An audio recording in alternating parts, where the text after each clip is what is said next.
604 Talk 107.3 FM WBRP.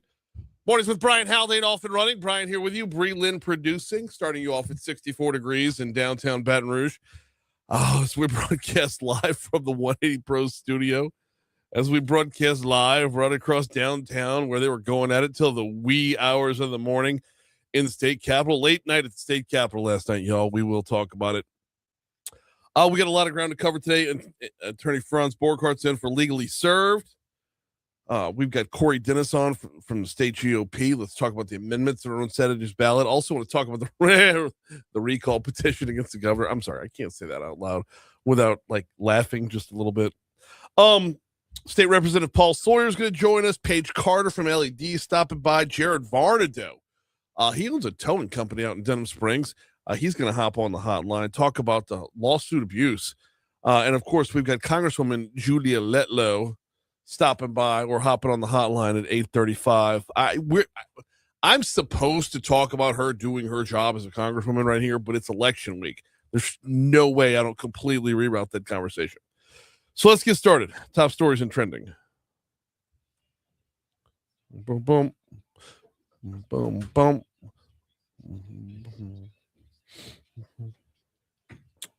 Thank you. Louisiana State Police has agreed to pay a $4.8 million settlement in a wrongful death case surrounding the 2019 fatal arrest of Ronald Green.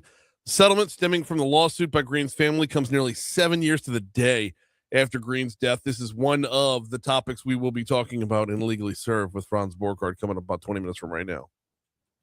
Senator Bill Cassidy announced that just under $3 million is headed to the Baton Rouge Metro Airport to provide federal funding to reconstruct and widen portions of Taxiway F South to meet current safety standards and extend the life of the pavement. The money comes from DOT's Infrastructure Investment and Jobs Act. Termites swarmed the capital region last night. These swarms were so intense, they appeared on WBRZ's weather radar. Swarms were actually expected over the weekend, but the series of storms that we had held them off for a few days. The FBI arrested Jordan Derrick of Sweet Springs, Missouri, Tuesday on charges of manufacturing explosives, possessing an unregistered destructive device, and distributing information related to making explosives. So according to the FBI, videos of making explosives were downloaded from Derrick's publicly available accounts on social media and used by Shamsuddin Jabbar, who carried out the terror attack in New Orleans on January 1st of 2025.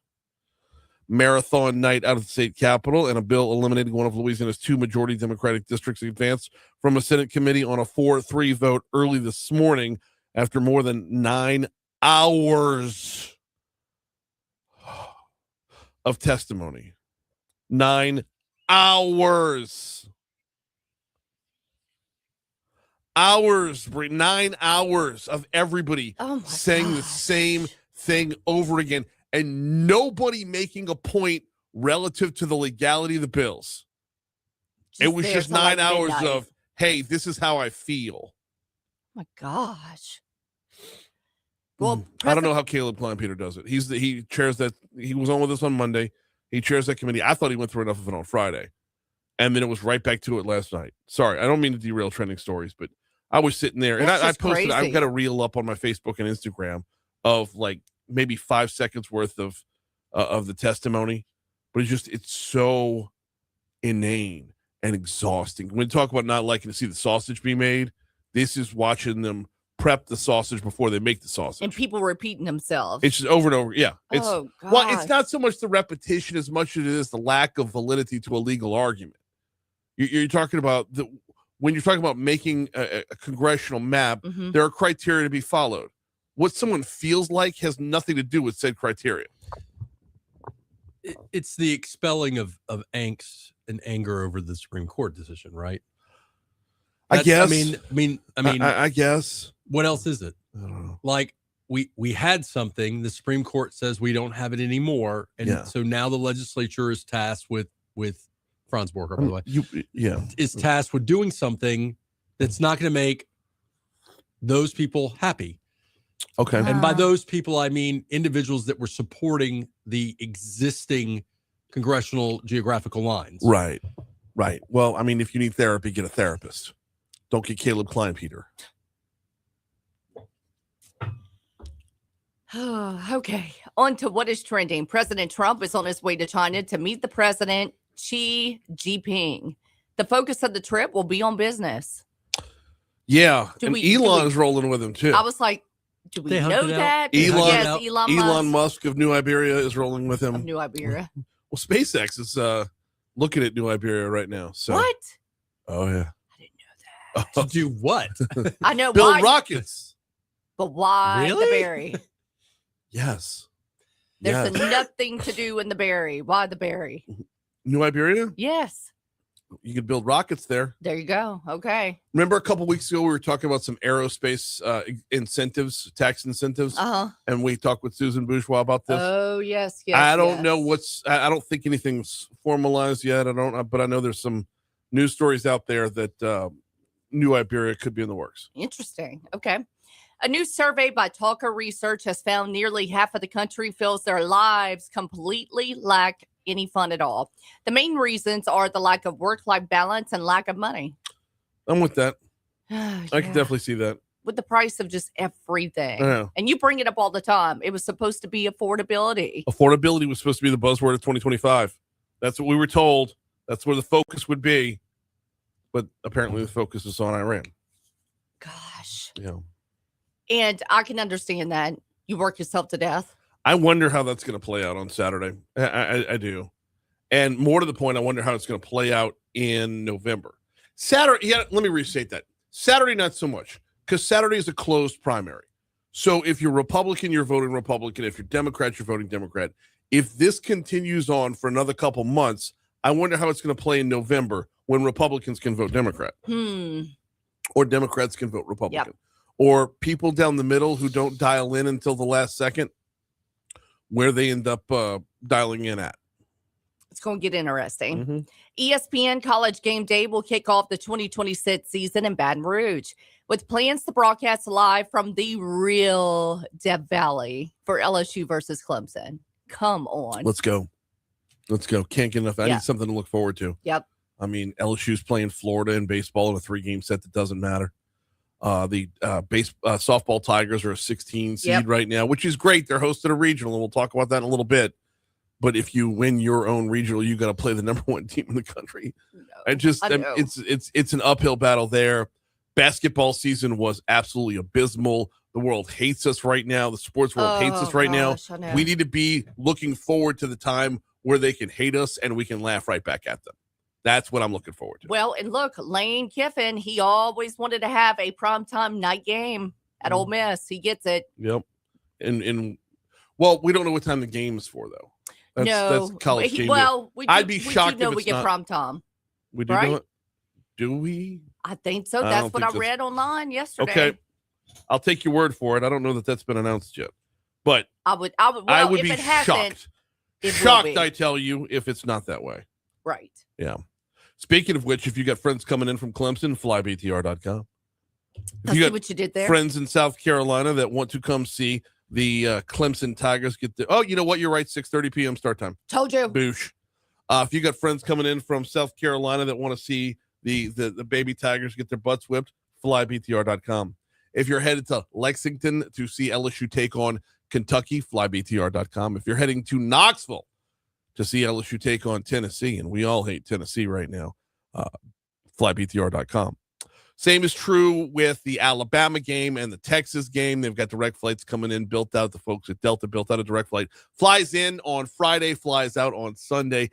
Take advantage of the weekend, whether you're traveling to or from Baton Rouge to see the Tigers. Flybtr.com.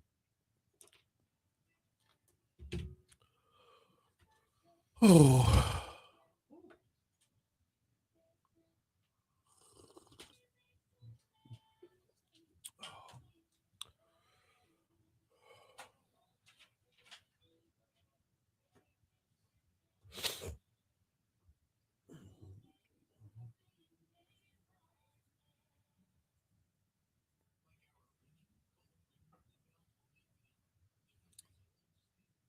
Ice cream.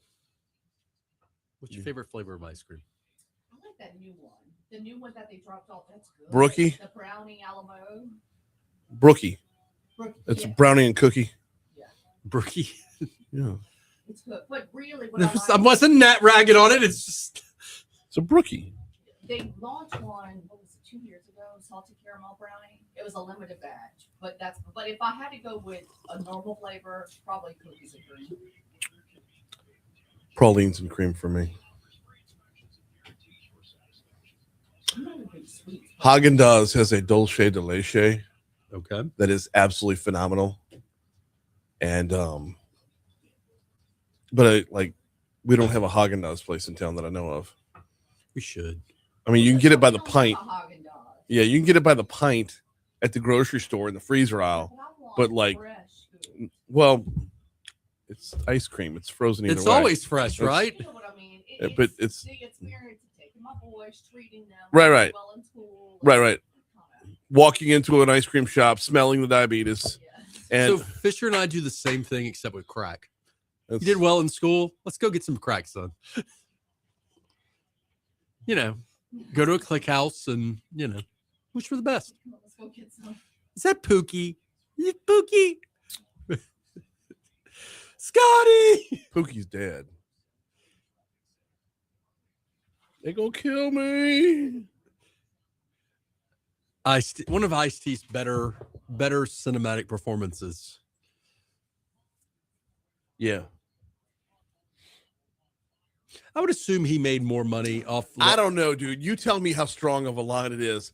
I want to shoot you so bad. It's hard. I would assume he made more money off of Law and Order. Just off of longevity and yeah. I mean, I want to know how much he made per episode. episode. Law and Order the SUV. I want to know how much he made per episode. It's 30 years later. It's going to be more. I'm gonna look at it.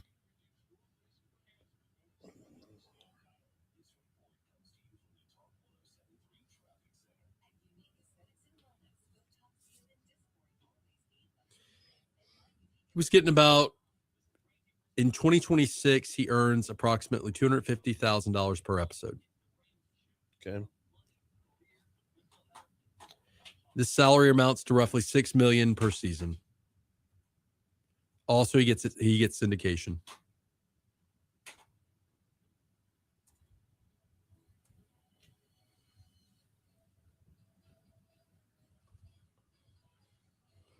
I'm tired.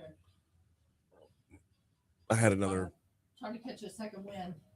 I had another wake up after 10 minutes tonight and not go back to sleep until right before my alarm went off.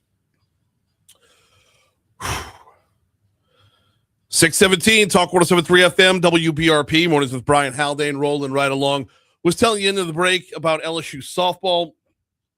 They are hosting a regional this weekend, y'all, and it's pretty much the last chance to check out. This was the last weekend really to check out LSU sports for the 2025-2026 year. For softball, they are hosting a regional in Tiger Park this weekend, and within that regional, they have got they'll be playing Akron Friday night, 5:30 p.m. And in Tiger Park. They're the number 16 national seed. They're paired with Alabama, who's the number 1 national seed. So Saturday they'll play the winner of Virginia Tech or South Alabama, and then hopefully just take care of business in very short order. Move on to said super regional. Meanwhile, baseball hosted a 3-game set against Florida this weekend. This will be tomorrow, Friday, and Saturday for LSU versus Florida. Really not a whole lot to play for here, but it is your last chance to see baseball in the box before the summertime. 6:30 first pitch tomorrow night, 6:30 first pitch Friday night, and a 2 p.m. start on Saturday before heading off to the SEC tournament, where as of right now, their opponent is to be determined. But it's going to take a run all the way through Hoover to get LSU beyond the SEC tournament in the postseason, even into regional play. Meanwhile, tomorrow's a big day in the NFL, as NFL schedules will come out tomorrow officially. Now, if you are an absolute schedule nerd, you might be bumping around today looking for all the leaks because a number of early games or a number of games do get leaked early in the overall NFL schedule. We already know who the Saints will be playing all season long. You got to visit the Saints website for that. They've got the entire list of opponents. We just don't know when, where, and times of kickoff and whatnot. But when it comes to the NFL leaking the schedule, I believe we already know that Monday we learned that the Giants will be hosting the Cowboys in the first Sunday night game of the season. There's been a few other games that have already been leaked as far as individual teams playing at different times. For example, Thursday, September 10th, I'm pretty sure the 49ers and Rams will be squaring off in Melbourne, Australia. We told you about Cowboys and Giants on the first Sunday, Broncos and Chiefs, the first Monday night game. But tomorrow, they'll all be official with the full schedule coming out. Here's the Fox Business Report.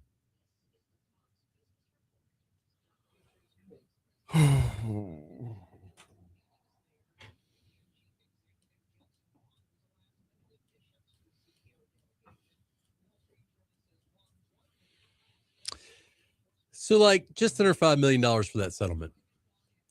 Mm-hmm. Big number, little number. How do you feel about that number? You feel like that's fair? Do you feel like that's high? Do you feel like that's low? I don't know. Seems, I mean, conceptually, $5 million is a lot of money. 4.8. Okay. It's a lot of money. It is.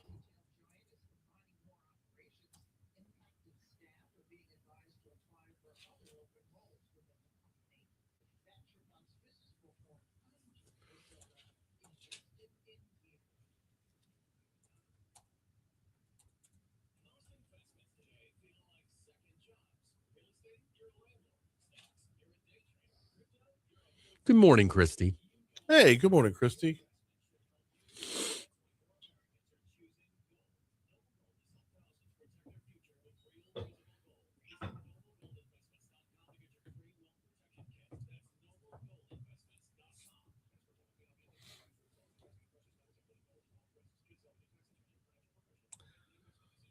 We can talk about what goes into a decision like that. How do you determine what $5 million is high or low? I mean, it's a lot of clams. It is. A lot of haircuts. A lot of haircuts. Like, if you had to equate what your life is worth, a value to it. Yeah. And then the value of somebody doing something that violates your civil rights, arguably. Yeah.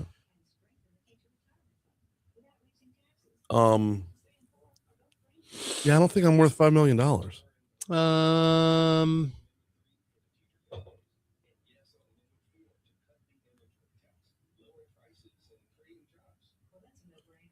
I'm not going to make $5 million over the course of the rest of my career. Franz Borghardt feels like he's worth more than $5 million. Well, you make more than me. But I probably won't make $5 million.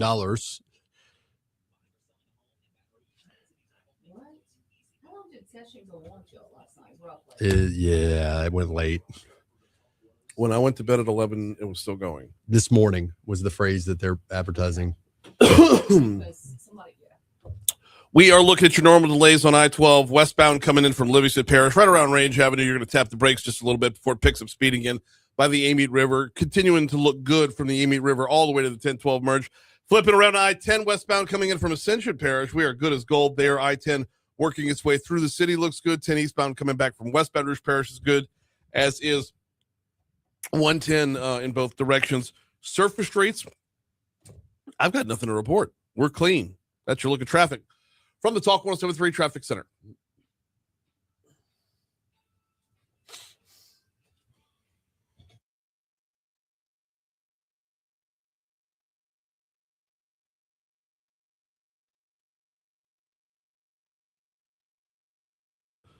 $6:23. Talk 107.3 FM, WBRP, mornings with Brian Haldane, rolling right along. We got Legally Served with attorney Franz Borghardt coming up in just a second, but I do need to remind you about 180 Pros. 180pros.com is the website, not your IT provider, your IT partner. And when we talk about that, we talk about it from a number of different angles. This morning, the angle I'm going to take is how important is your network to your business? If you're down, you're down. Small business owners, you know how it is. When your network goes down, you're not earning. Your livelihood is on hold for the moment. Should it be important to your IT provider? Well, when you have an IT partner, it is. When you've got 180 Pros, you know it's as important to them to get you back up and running as it is to you to get you back up and running. They base their success off of your success. If you want to learn more, Visit 180pros.com. You learn all about their tech, all about cybersecurity, all about simplified billing. But really, it's about the relationship. 180pros.com or call them. They're right here in Baton Rouge, 225-330-2200. Time for Legally Served. Let's go.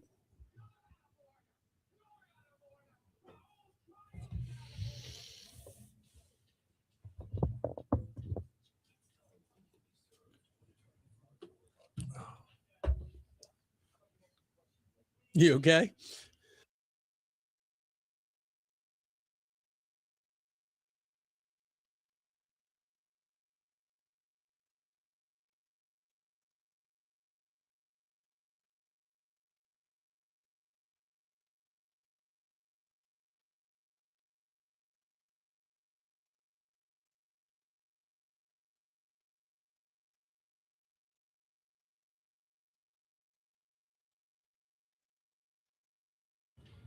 Good morning, Franz. Blessings unto this house. Good morning, guys.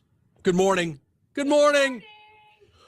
Good Lots to talk about today. I know. And I got to get it dialed in, man. I got to tighten up.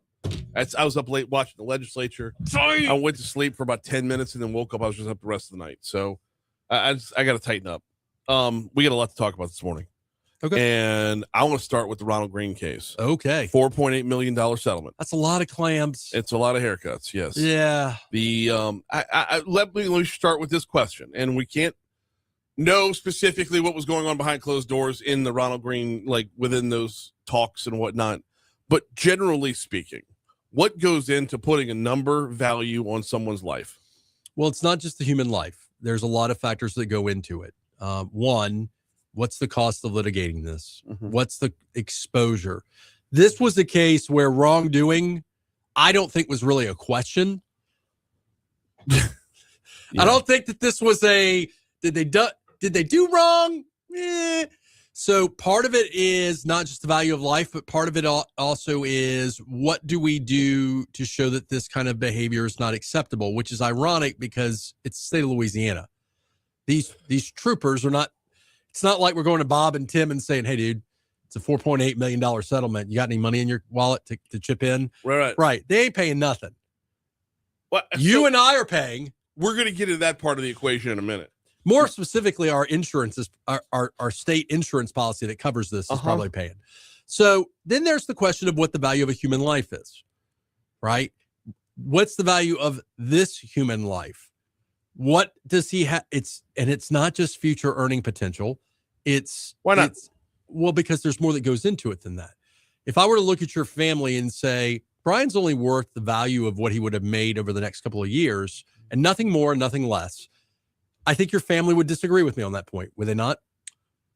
Right? I mean, everything else is arbitrary. Well, I mean, in a wrongful death, from the civil rights standpoint, that's one thing. But from a wrongful death, you took someone away from me that I loved. It's hard to put a dollar figure on that, right? Right. But that's my point. Right. It was a little easier when we were talking about Alton Sterling. It was a little easier because of the criminal behavior that led up to the incident and the unclear, I'm going to say this cautiously, the unclear liability of, did the police act wrongly? That was a giant question mark in that case. Right. In this case. And there also was not, I mean, on the discernible income side, he sold burned CDs. Right. Bootleg. That's what I meant. Yeah. In there was a need. He filled the need. I mean, sure. I can't even tell you the last time I bought a CD or a DVD. Point is, it's a lot of different factors. Sometimes you need a dime's worth of a CD. I don't know. Are you trying to suggest he was possibly selling more? No, I'm suggesting he sold bootleg CDs. So these are the factors that go in. I would say in this case, probably the biggest reason we got to the 4.8 is the exposure. Mm-hmm. There was somebody on the defense side, maybe the insurance, maybe the state attorneys that said, hey guys, like we about to get hit. Yeah. Now, the other piece is, what is the value? This case lasted what, 3-4 years? 7. What's the value of that same dollar 7 years later? And I know that sounds like a weird statement, but that goes into the equation too. His death was adjusted for inflation. Yes. Yeah. Wow. I mean, so the dollar back then, I'm not, you know me to be hyperbolic and stupid sometimes. I'm being dead serious. Yeah. The value of $1 7 years ago is different than the value in here. No, I understand. I mean, we went through COVID. We went through Biden. Now we've got Trump's Iran war. I mean, it's we're gonna bomb the shit out of them. That's the cost to adjust to that. So the question I'll pose to you before we go to the break is, was this, as a citizen that knows about what happened in this case, do you feel good about the fact that we settled this and didn't go the distance with it? So yes and no. Okay. And that's where we're going to have to pick it up because, it's done. It's over. You can close the chapter. That's fine. I'm good on that end. It's a lot of money. It is a lot of money. Okay. It is a lot of money. I don't know that it's an excessive amount, though, because just like you were saying, it's more than just what you earn for a living. Right. So that's where we're going to pick it up. Here's news. You want to know what's really messed? Stop. Thank you for just moving on and not harping on it when you just said shit. Oh, I'm sorry. My bad. Oh, sorry. But you rolled with it and kept moving on. I guess it was because you didn't realize you said it. I'll be better. Do better, Franz. No. It happens from time to time. You just keep swimming. So, like Dory says, just keep swimming. I didn't double down. That's what I'm saying. So that's what we're going to pick up. So I lost my train of thought. I didn't even know what she said. I quoted Trump saying we're going to bomb the Iran.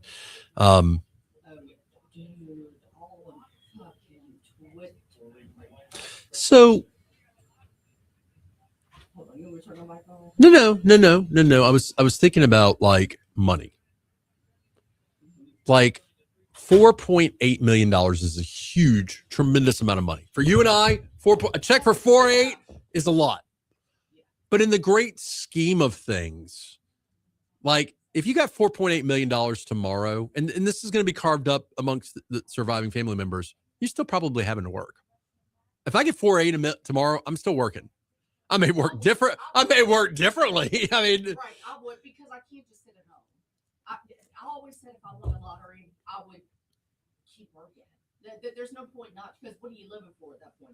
So a lot of times with these kind of settlements, the attorneys will tell the family, hey, you really need to consider putting this into it, investing it, putting it in a trust, because it is like a lottery. To some degree, it is.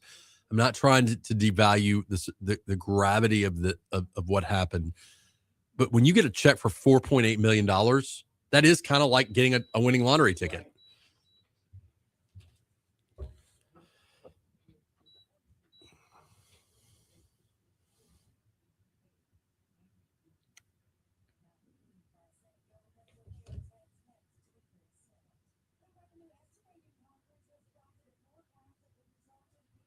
I don't want to be that person that just couch rots. Because at that point, what's my quality of life at that point? Well, your debt. I think you would have to make a decision strategically on what debt's good. So you could pay your house off. Is it okay to have the debt of your house? Is there a value in making interest that exceeds what you would have paid off? I mean, do I have a low interest rate on my house? Right. You might be able to get that mortgage note down a little bit. So I just, a good settlement, and I'll say this back when we get on air, a good settlement is supposed to make everybody feel like everybody's supposed to be happy and simultaneously like, man, I feel like I left something on the table. So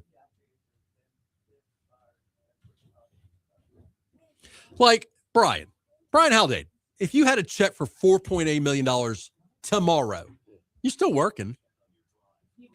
I mean, it's your life, quality of life improves, but that's not like never work again money. I think Christy would still work. No. I was on Franz. I would want my quality of life. I don't want to be a couch potato. Be a couch filet mignon. That's what I'm going to be. Filet mignon. Love it.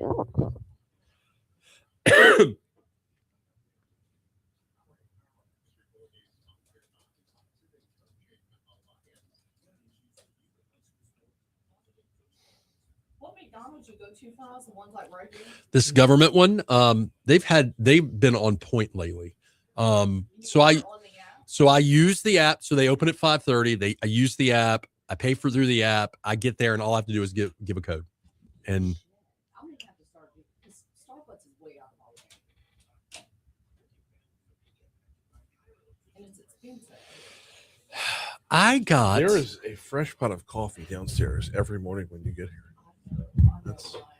I know. Just saying. So part of this is about the cup, which I could bring a cup from my house. I could bring a Yeti from my house. I get all that.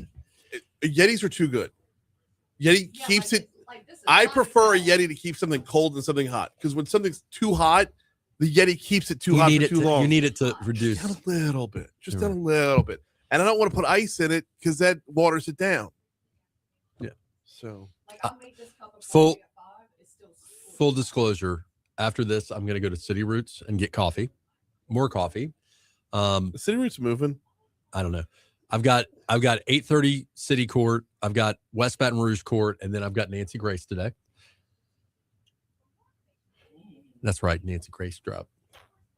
She's going to yell at me. It's awesome. I'm going to cancel my dentist appointment today. I don't want to go to the dentist. I just don't want to go. I don't feel good. I don't feel great. I mean, so you're good till 7 though? Yeah, okay. Absolutely. I will ping if you want. I'll ping Sprinkle for next week. Oh, you can do that. When are we having lunch? We didn't have lunch last Friday.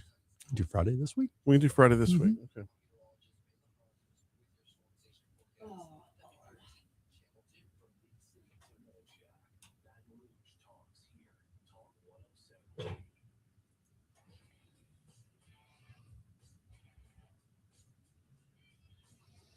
Oh.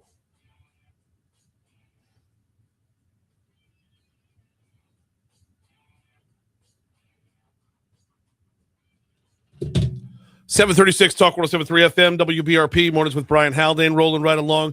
Legally served with attorney Franz Borghardt rolling right along. Before we dive back in on putting a dollar value on a life, do need to remind you that coming up later this month, we're taking the show on the road the day after Memorial Day. What is that, the 26th and the 27th?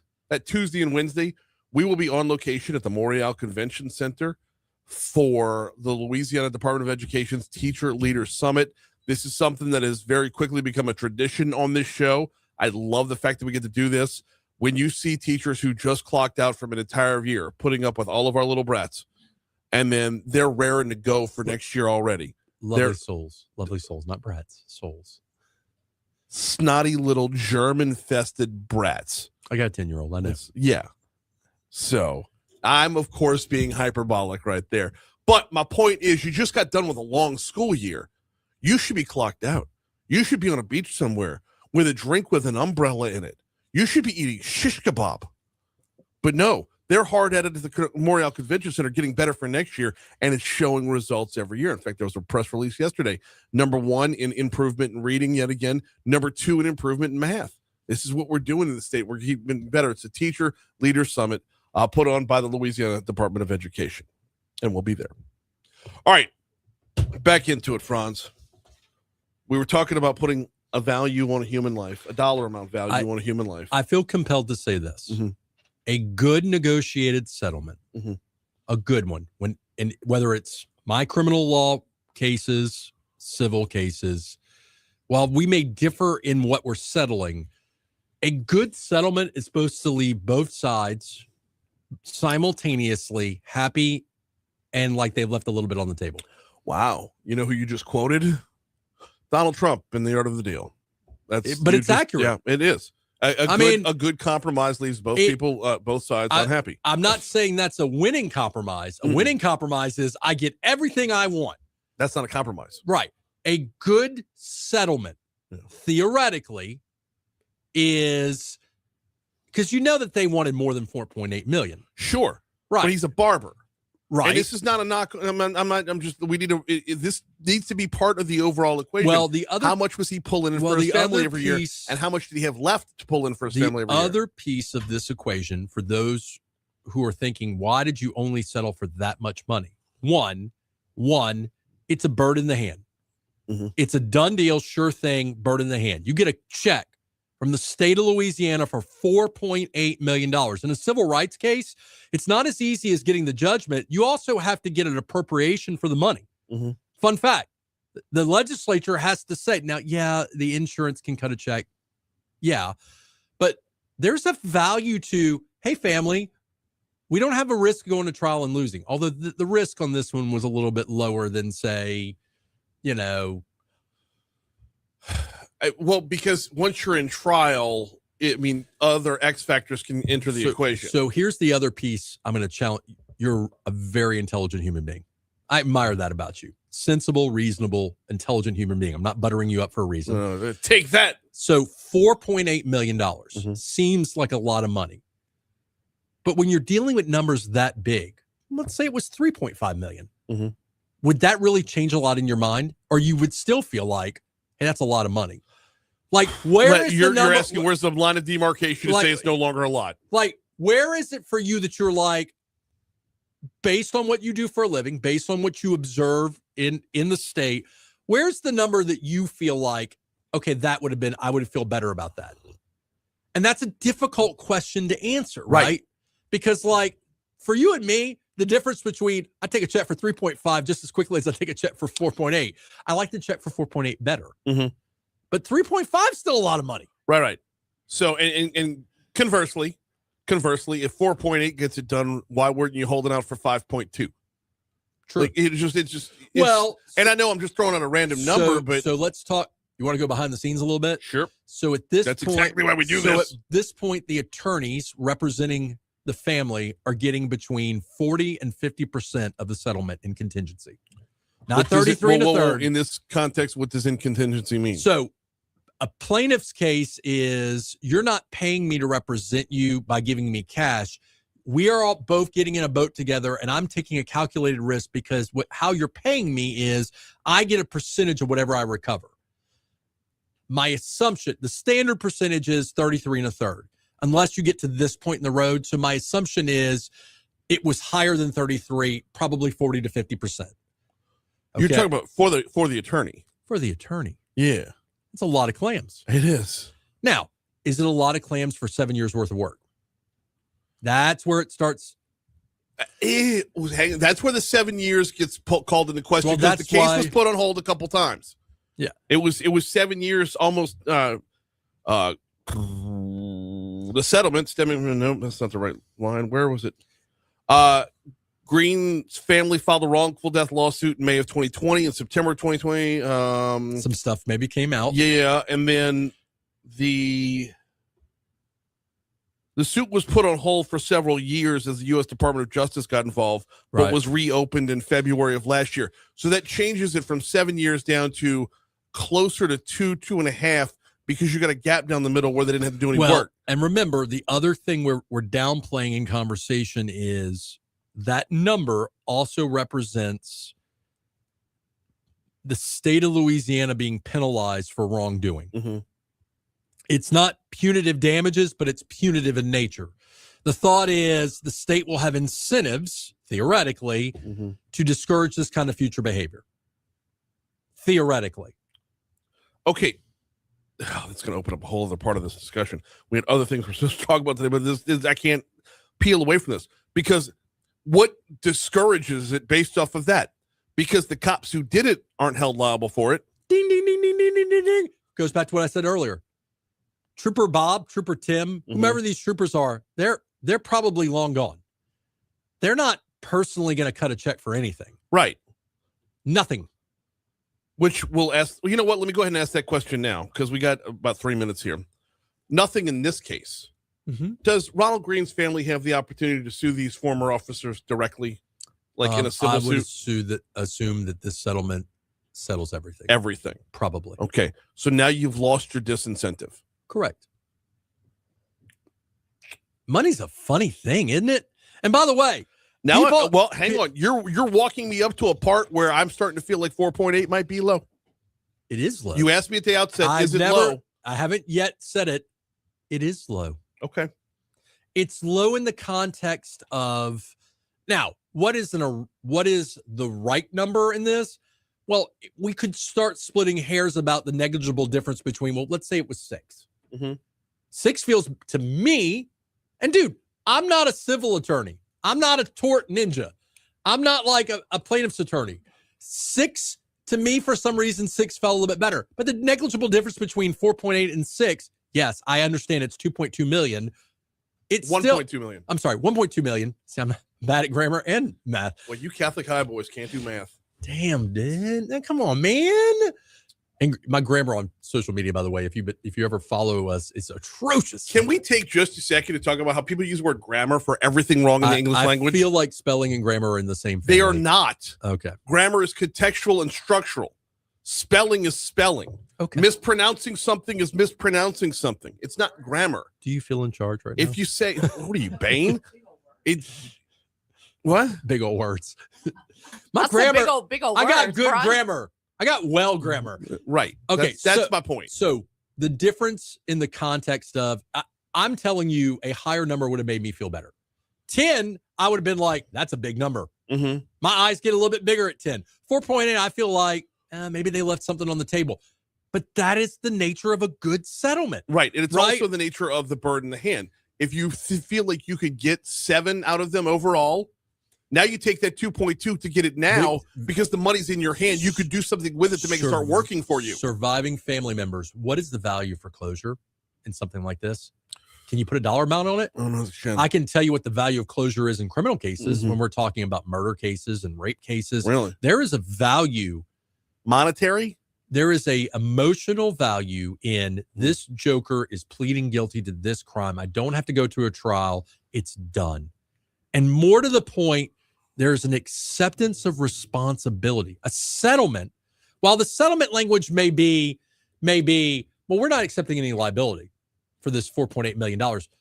But we both know that that's poppycock, right? You cut a check for $4.8 million and have a document that says we're not accepting any responsibility. We're all like, yeah, you just kind of accepted responsibility. Yes. Oh. Pause right there. Paused. Okay, we're going to pick that up in just a little bit. Closed primaries are here. Your vote decides who moves on when the polls close Saturday at 8 p.m. Join me for live results and your reaction. Listen on Talk 107.3 FM or through the free Talk 107.3 app. Plus, watch on Facebook or the Talk 107.3 Baton Rouge YouTube channel.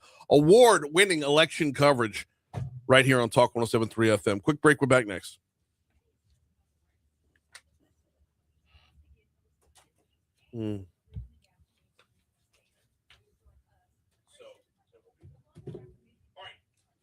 Bridge Center commercial. Love me some Charlotte. So, back into it, Ron. We were talking about what? So, she's editing to post online. I understand. This gets posted up right away. I love it. I need another baby video. Can I get another baby video? I think we've moved on from that. What's the next trend? Me doing. JP did one of me, one of Franz, and one of Moon. Me doing Crip Walk. Okay. Stupid question. How did JP do y'all short reels? If you go to I would say something asinine. And they have those little 5-minute clips of you and Franz. Is that something JP did in StreamYard or No, Jackson did those. I don't know if he's even here anymore. He was an intern. He threw javelin. That Jackson? Yeah. What was the name of the dude? But yeah, get with him. What was the name of the dude? We do. I happen to notice that. Before you, bigger dude, pierced ears. JP. Whatever happened to JP? He was not full time. Okay, so he has like 17 kids. He does have a lot of kids. Yeah, and he needed to make more money, and he bailed on us. And did not bother to say where can I find more money because there was an answer. Moral Dilemma Monday topic. Okay, is 2 weeks notice dead? Oh, that's a good topic because a lot of people. The giving of notice. Yeah, is that dead? They're showing up the day of. I'm out. Yeah. Now, conversely, a lot of times somebody will say this is my 2 weeks and say no, just get out. Yeah, which that's your prerogative as employer. I think that look, what's the last 2 week about? The last 2 weeks is about not leaving your employer in a lurch. And that's what I did at the zoo. I wanted to make sure they were set. We had the marketing plan that had to be done, and if our commissioners didn't approve it. Well, you don't always leave on bad terms. Sometimes it's, hey, I got my dream job. I love that working here, but you can't give me my dream job, not car, dream car. Never want to leave an employer In a lurch. because I may be back at the zoo one day. I don't know that, It depends on the type of employment. If you're talking about something that's hourly, something that you're on a schedule for, Or like the schedule's normally server. written. Right. Yeah. Right. If I'm pulling shifts at raising if I were working at a front desk at a hotel, it's like there's nobody gonna be there Wednesday at 3 p.m. So Fun fact about Franz Borghardt. In law school, I had terribly bad insomnia, and I was a night auditor at the Days Inn on Airline near Old Hammond. I would read law books and work as a night auditor at a hotel. I saw. You got to saw. I you got saw to see, stuff. Yes, you did, because I was a front desk clerk and a sales manager, eventually a sales manager at the Comfort Inn on Acadian. You saw stuff.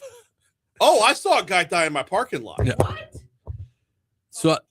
So that it was the well, it depends on which guy you're talking about. Other than the hours, it's one of the best jobs. You're sitting watching it's movies. It's a great college job. Yeah, you could study.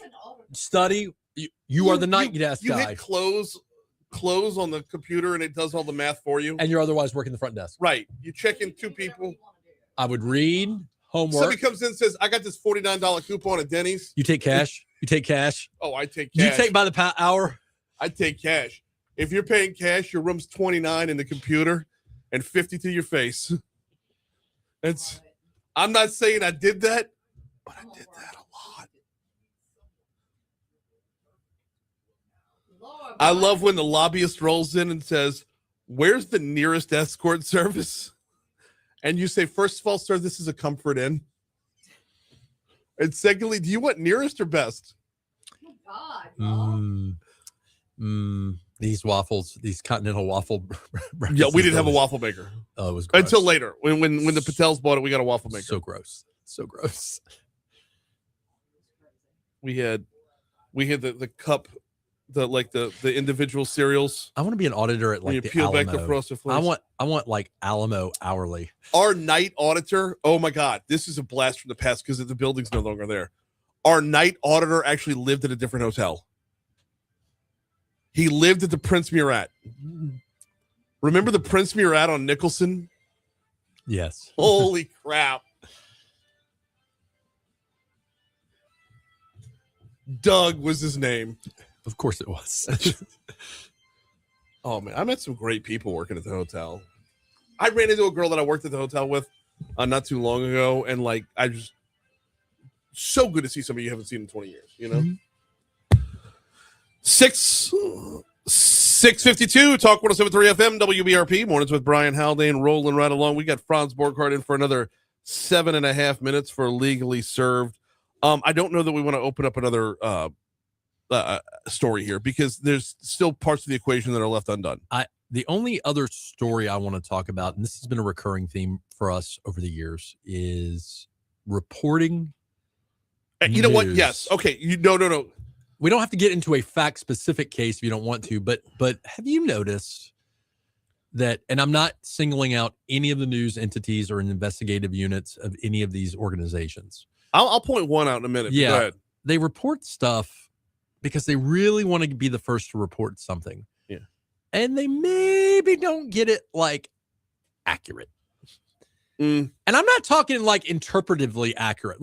Hey, you said this, and that is technically what happened in court, but there's a little bit more nuance. I ain't talking about that. I'm talking about. Let's say hypothetically, there's something going on in a family court, and there's a custody battle. Hypothetically, in there's a custody battle, and no, I wasn't narrowing it down that bad. Yeah, but my goodness, Franz.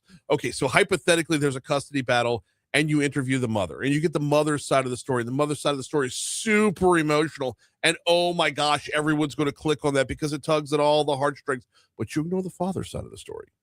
And I don't mean you don't check in on the father's side of the story. You actively ignore the father's side of the story. And then the judge comes out and rules in favor of the father. And that's it. Like Kaiser Sose, you're gone. Or you run a story about the fact that someone hasn't seen their kids in years. Right.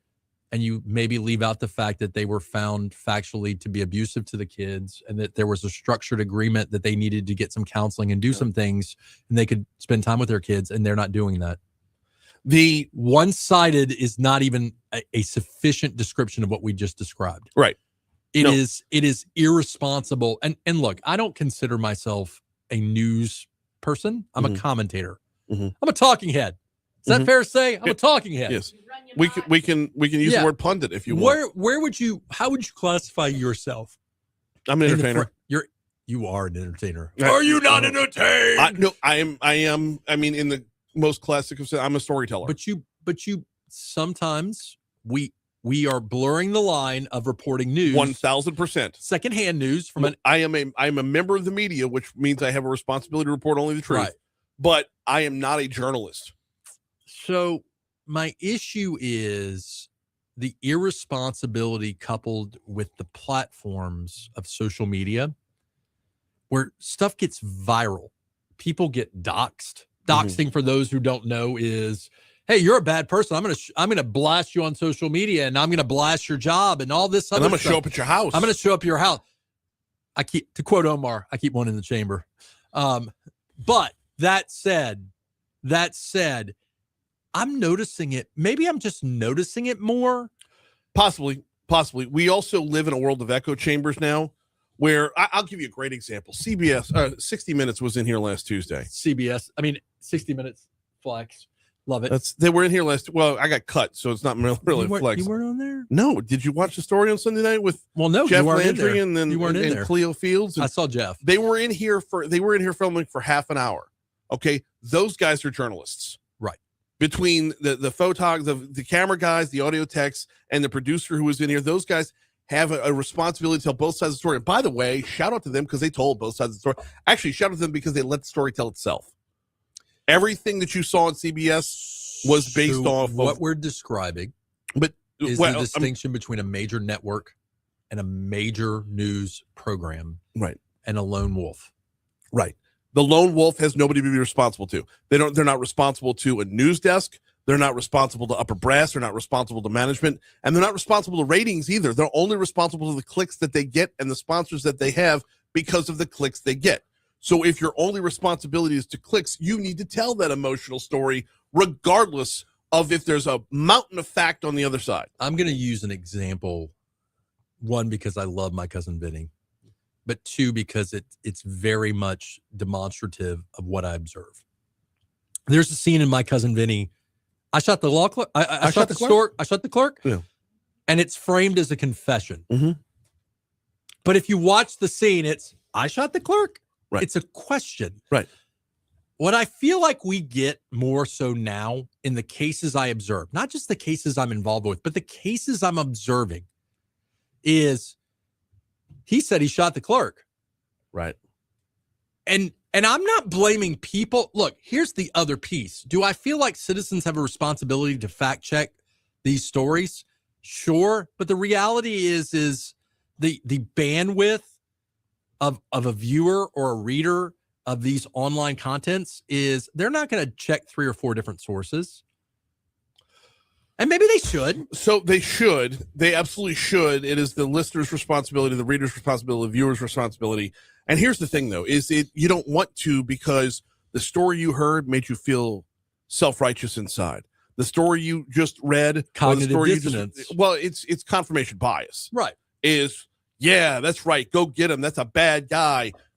But you have that self-righteous indignation built up within you to where you don't need further. You've already heard what you believe to be true. You don't need to find out if it is true. So if we took our hypothetical and were to go an extra step and say family courts across Louisiana are corrupt, and look at it, this is a glaring example of it. Yeah.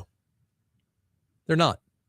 I mean, any institution could be corrupt. Sure. But man, do your job. Interview both sides. Right. And I will say this, the hypothetical that we're talking about here, if it were applied to a real case, there was one investigative reporter who does not answer to a news desk, who has not rescinded or retracted or expounded upon. And then there's an investigative reporter who does answer to higher ups, who has gone back and factually put everything out there that as it came to fruition. So the quick, what's the responsibility of the mistaken journalist? Do they just edit their web link? Do they do a secondary story that shows some kind of mistake or flaw and retraction? Because here's the thing. The way it is on social media, it's a post that's clickbait. And then the first comment is what? The actual article. Right. That's the new trend. Yes. Well, because that feeds the algorithm better. We got to get, though. Okay. He's Franz Borghardt. We do legally serve this time every week. Always appreciate it, brother. It's if you have the link in the story, if you have the link in the original post, this is Facebook's fault or every social media's fault. If the link is in the post, you get downgraded in the algorithm. If the link is in the comments, your post is a post and not clickbait itself. So even though you're putting the link in the comments, you're going to get more juice out of it on the back end. But that does not change what the content of the link should be.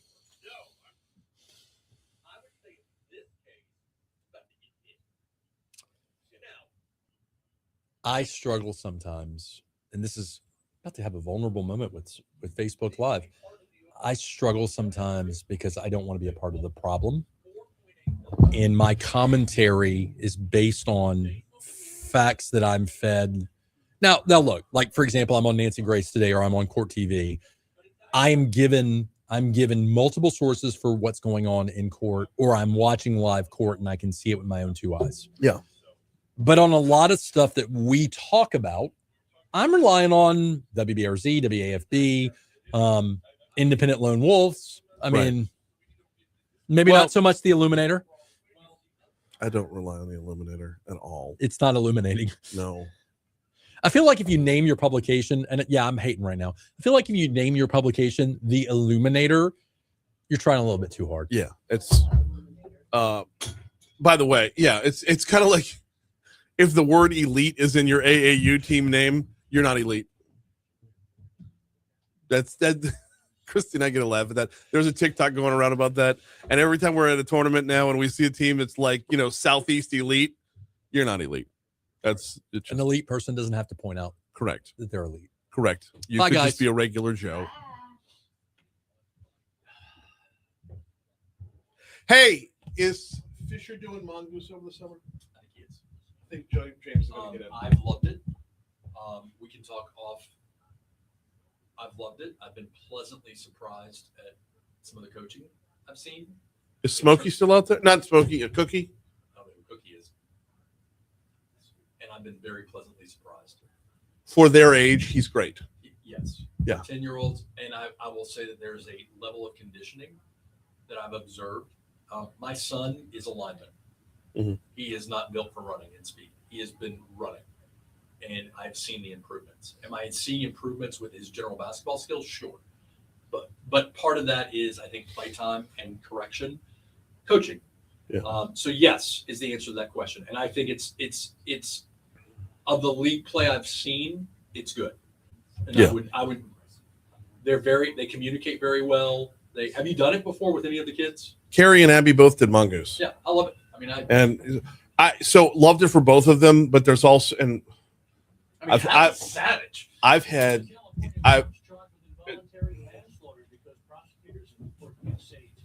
You missed it. We're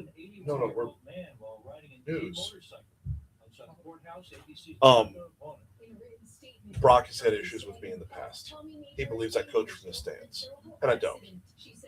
So where you and I differ is, I know that I don't know enough to even pretend. I'm just sitting there like, I got you. The first time I ever met Brock, he was coaching St. Thomas Moore's fourth grade team, girls team, and I was coaching Carrie's fourth grade team. First, I've never met the man before in my life. And having never seen me before, he felt like he had something to offer. So he comes over to me before the game starts and says, I've been doing this for a while now. If there's anything you want to learn, I'm more than happy to help you out. And you know me. You felt like you were being explained. We won the game 20-0. Did you walk over and say, instead of saying good game, I said, you were saying? Because I'm an a-hole.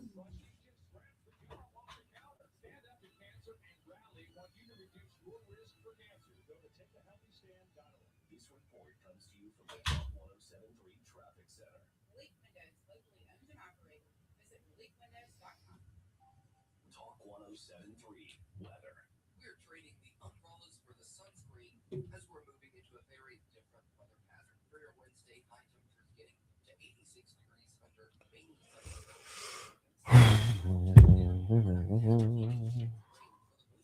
Humidity levels will stay in check. Overnight, low temperatures getting down into the lower 60s under skies, and during the noon, all over Keep this light. The mic is still on. mostly sunny skies. High temperatures at 87. Our meteorologist Well, if you're seeing it on Facebook, my mic's still on Facebook. I assume. No. If I'm on the air, I get about 30 texts in 5 seconds. Oh, So yeah, I know you know. I'm like,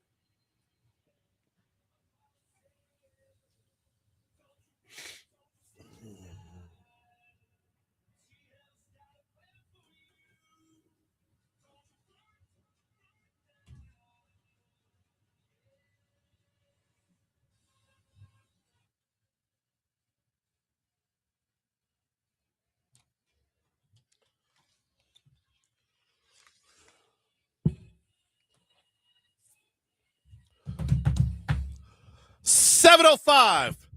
Talk 107.3 FM, WBRP. Mornings with Brian Haldane, rolling right along. Hour 2 coming your way right now. Brian here with you, Bree Lynn producing. Starting off your 7 o'clock hour at 64 degrees in downtown Baton Rouge. We broadcast live from the 180 Pros studio. 180 Pros, is it time for your IT to hit a 180? Visit 180pros.com. Before we tee up top stories and trending, I want to say thanks again to Franz Borghardt for an awesome Legally Served right there.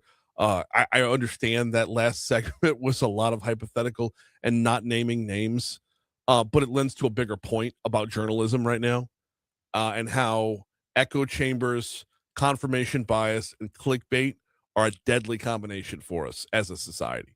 So, not to be all high and mighty about it, but that's kind of where that whole thing was at. So, always appreciate his time. This hour, Corey Dennis is going to join us from the state GOP in our next segment. State Representative Paul Sawyer after that. Right now, though, like we said, top stories and trending.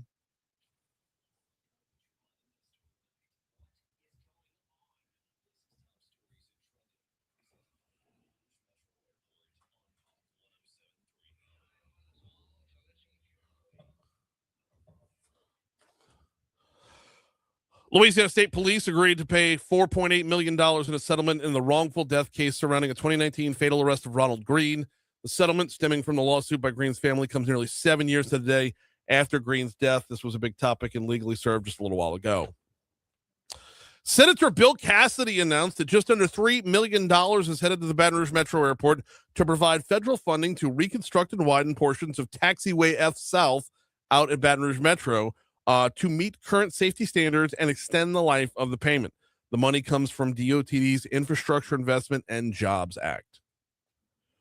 Termites swarmed the capital region last night. The swarms were so intense. I don't know if you saw this. Did you see it on WBRZ? yes. It actually affected the weather radar. Like they were showing up on weather maps and whatnot. Now they were actually supposed to roll through. I got this from an exterminator last week, by the way. Shout out Aero Pest Control. Unpaid shout out, by the way, to Aero Pest Control. Swarms were actually expected over the weekend. But when the rains rolled through, of course, the termites are going to be flying in the rain. So they packed it in, came back out last night once all the rain was done and over with. And now that we're on to drier stuff, they had some nice, nicer weather to go swarming. Did they come out? My God. Howdy. The FBI arrested Jordan Derrick of Sweet Springs, Missouri, Tuesday on charges of manufacturing explosives, possessing an unregistered destructive device, and distributing information related to making explosives. Now, according to the FBI, videos of making explosives were downloaded from Derrick's publicly available social media accounts and used by Shamsuddin Jabbar, who carried out the terror attack on New Orleans on January 1st of 2025. It was an all-night affair, but a map emerged early this morning. The Senate and Governmental Affairs Committee approved the new congressional map after more than 9 hours of testimony in the state capitol. The map is basically a 5-1 breakdown, Republican to Democrat. It passed on a 4-3 vote. And when you look at said map, it's looking like that one Democrat seat is primarily New Orleans based, though it does still snake its way up the river. So we're not done with DC Current with Congressman Carter on Tuesdays.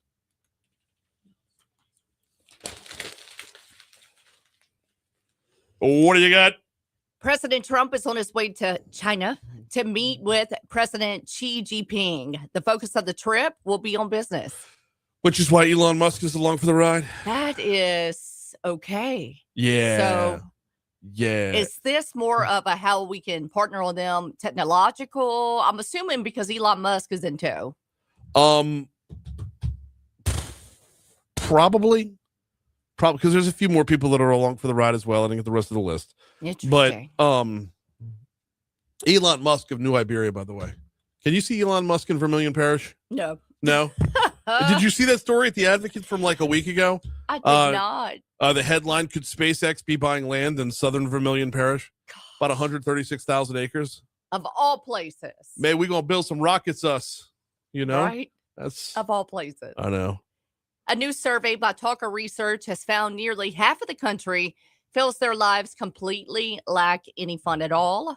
The main reasons are lack of work-life balance and lack of money. I can see that. Yeah, lack of money is a problem. That. Yeah, I mean, we're inflation's outpacing earning by far. So what do you do there? You're constantly trying to play catch up, right? Yep. You know, constantly. And the working. other thing is, I don't know what work-life balance is. I don't understand. I've never understood that concept. It's what is the proper work-life balance? Is it 50-50? Right. Is it 60-40, 80-20? What is the proper work-life balance? I mean, when you've got a work ethic, you want to be working. And what's the old phrase is if you love what you do, you never work a day in your life. Very true. Conversely, if you love what you do, you never take a day off. Right. I just looking at you, Brian Haldane. Well, I'm guilty. Yeah. But like, it's what is the proper balance right there? I mean, I've got friends who already have 4 weeks worth of vacation planned over the summertime. Wow. I know. Not even at the same time. Just we're gonna leave for a week, come back, and then we got this 2 weeks after that, and then it's. I don't know what the right balance is. And here is the issue with that. If I say, well, I want to prioritize my work-life balance this year, spend more time with my family, then I feel like I'm neglecting my work. Vice versa. Right. I feel like I'm neglecting my family if I work more. So what's the proper balance? Right. I mean, we have a great crew over here. Not bragging on, I'm not, bragging on Guarantee too much, but I love where we're at because we have a great crew. We don't have you remember the movie Office Space? Oh, where he would just show up and hover over you. Yeah, but remember the manager from Tchotchkes? Yes. What do we say about people who just do the minimum? You get the minimum amount of flair. Right. You don't have enough flair, Brie Lynn. We need to talk about your flair. Can we talk about your flair? Right. If you wanted the minimum to be 32 pieces of flair, make it 32 pieces of flair. I don't have enough. I don't want to talk about my flair. Yeah, right. But we don't have that over here. We don't have micromanaging. We get emails saying schedule your vacation for crying out loud. I know. We heard it in the team meeting yesterday. They were like, all right, it's gonna be a busy fall season with football. Right. Go on vacation. Use your time. So love it. All right. ESPN College Game Day will kick off the 2026 season in Baton Rouge with plans to broadcast live from the real Death Valley for LSU versus Clemson and Lane Kiffin. He finally gets his prom time. Yes, he does. Which I figured they would with, There's no way you don't. And there's also no way. Well, actually, there is a way you don't. Because, okay, great. You're going to be here for another Death Valley battle. Okay, that's great. But you got to remember that 2 weeks after that, you're more than likely going to have another LSU game. Yep. Because you're going to be in Oxford, Mississippi. There is, I don't know how, on God's green earth, ESPN College Game Day can be anywhere but Oxford, Mississippi on September 19th. I know. Lane Kiffin goes back into the belly of the beast. Right. How would you be anywhere else? So now you get the first 3 weeks of the season, and you covered LSU twice. That seems excessive. So, yes, I'm happy they're here for September 5th. I'm happy they're here for the opener. I'm happy to put Clemson back in their place one more time. Even in as horrible of a season as last year was, we still put Clemson in their place. Right. Yeah, love that. But 2 weeks later, it's going to be rinse repeat, more purple and gold on College Game Day. Yep. So if they duck the Oxford game, if they duck the Ole Miss game because they just covered us, then shame on them, because that's bigger storylines. Absolutely. Much, much more intense hatred. And I hate to say it. Well, I'm proud to say it, actually. Out of everybody else in the country right now, all eyes should be on LSU and Lane Kiffin. Well, yeah. And they will be. Yeah. All right. We are at, we're running long right here. We got Corey Dennis on the back end of the break. Before we take the break, though, got to remind you about the folks over at ExxonMobil. You know how they've operated here in Baton Rouge, here in Louisiana for generations. Just building careers, industry-leading commitment to safety, and a global reputation for sustainability. And at ExxonMobil, they believe that if you're going to operate in a place, you do it right. You do it right every day, which takes us from the present into the future. ExxonMobil is putting that experience to work in new ways. Through carbon capture and storage, the company is helping reduce emissions while keeping Louisiana's industries strong. It's the kind of work that Louisiana's always done, paired with new technology, investment, and a vision for the future. So if you want to learn more about where ExxonMobil in particular is headed in the carbon capture space, visit aboutlaccs.com, aboutlaccs.com.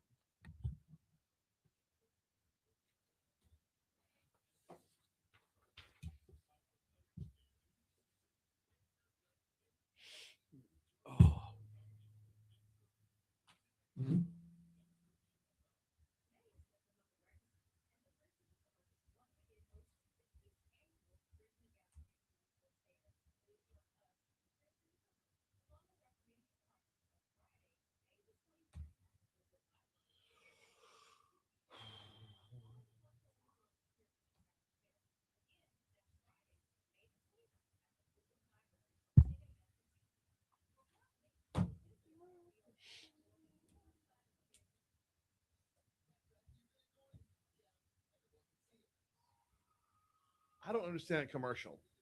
I don't get that. I don't understand. It's weird, right? That is weird. Are we angry because I have a crack in my window? Like, or is it? Yeah, was that Taylor? That was Taylor. That was Taylor.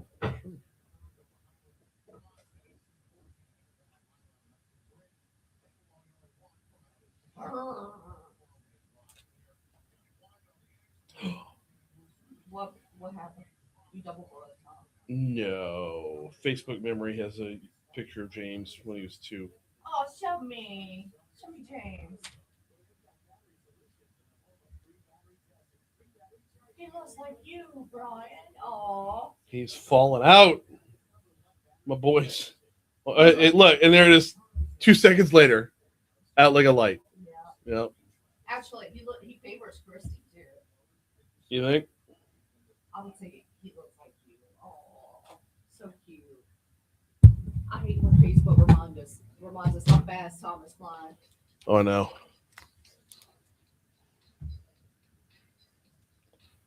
It's hot in here. That was on to get the chill out, but it's been off. Yeah. That's been off.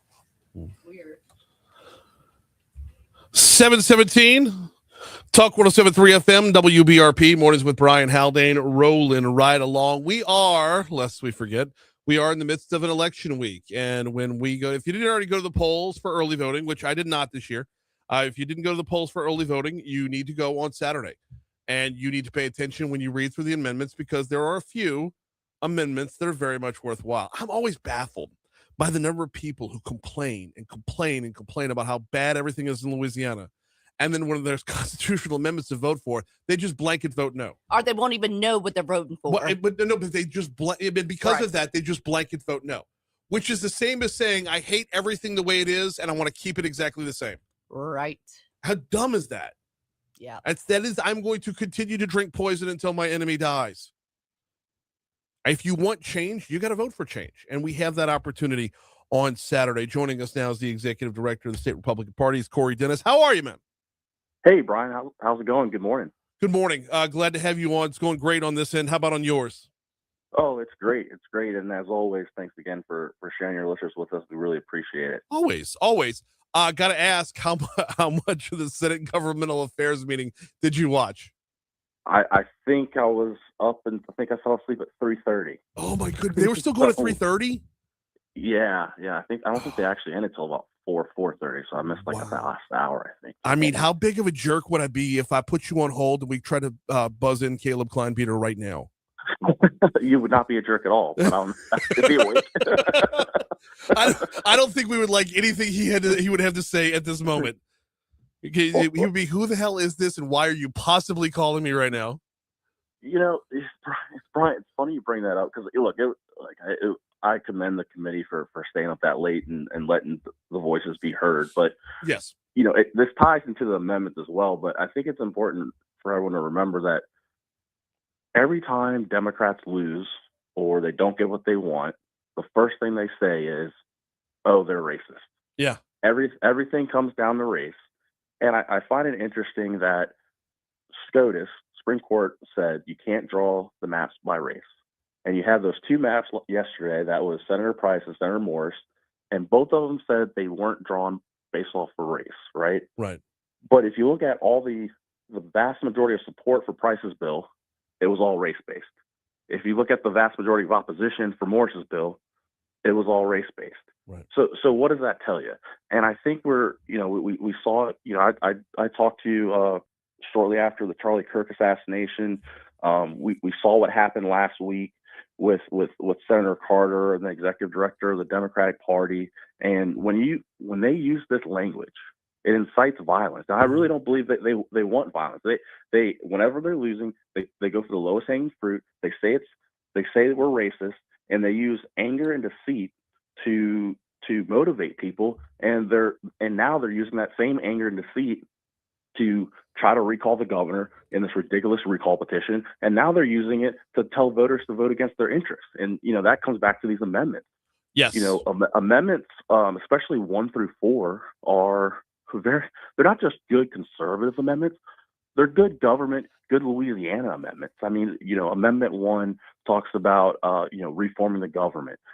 2, we've always talked about the most important person in child education is their parents, right? And then also it's the best way for them to be educated is for the local community to have involvement. So that's the school district for St. George. Right.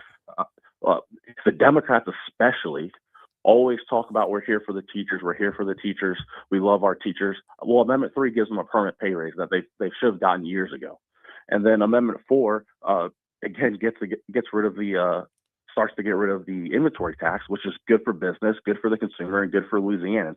But yet we have these big money, liberal, probably Soros-funded Democratic groups that are pouring millions of dollars in the state right now to vote no on the amendments, to try to recall the governor, to do all calling us racist, saying that are telling us that following a Supreme Court order is racist. And forgive me, I'm a little tired. I'm probably a little cranky, but it's that's just how I feel about it. Well, and you have a unique perspective here. I mean, you've been black most of your life. Yeah. So 33 years. Yeah. Corey, is that the answer though? Is sharing the Republican message with more African Americans? Is it growing a minority base within our own party? I mean, the larger we can make that voice, the bigger tent we can make the GOP, the better it's going to be for everybody. Yeah, look, I think it is growing, and I do too. I completely agree.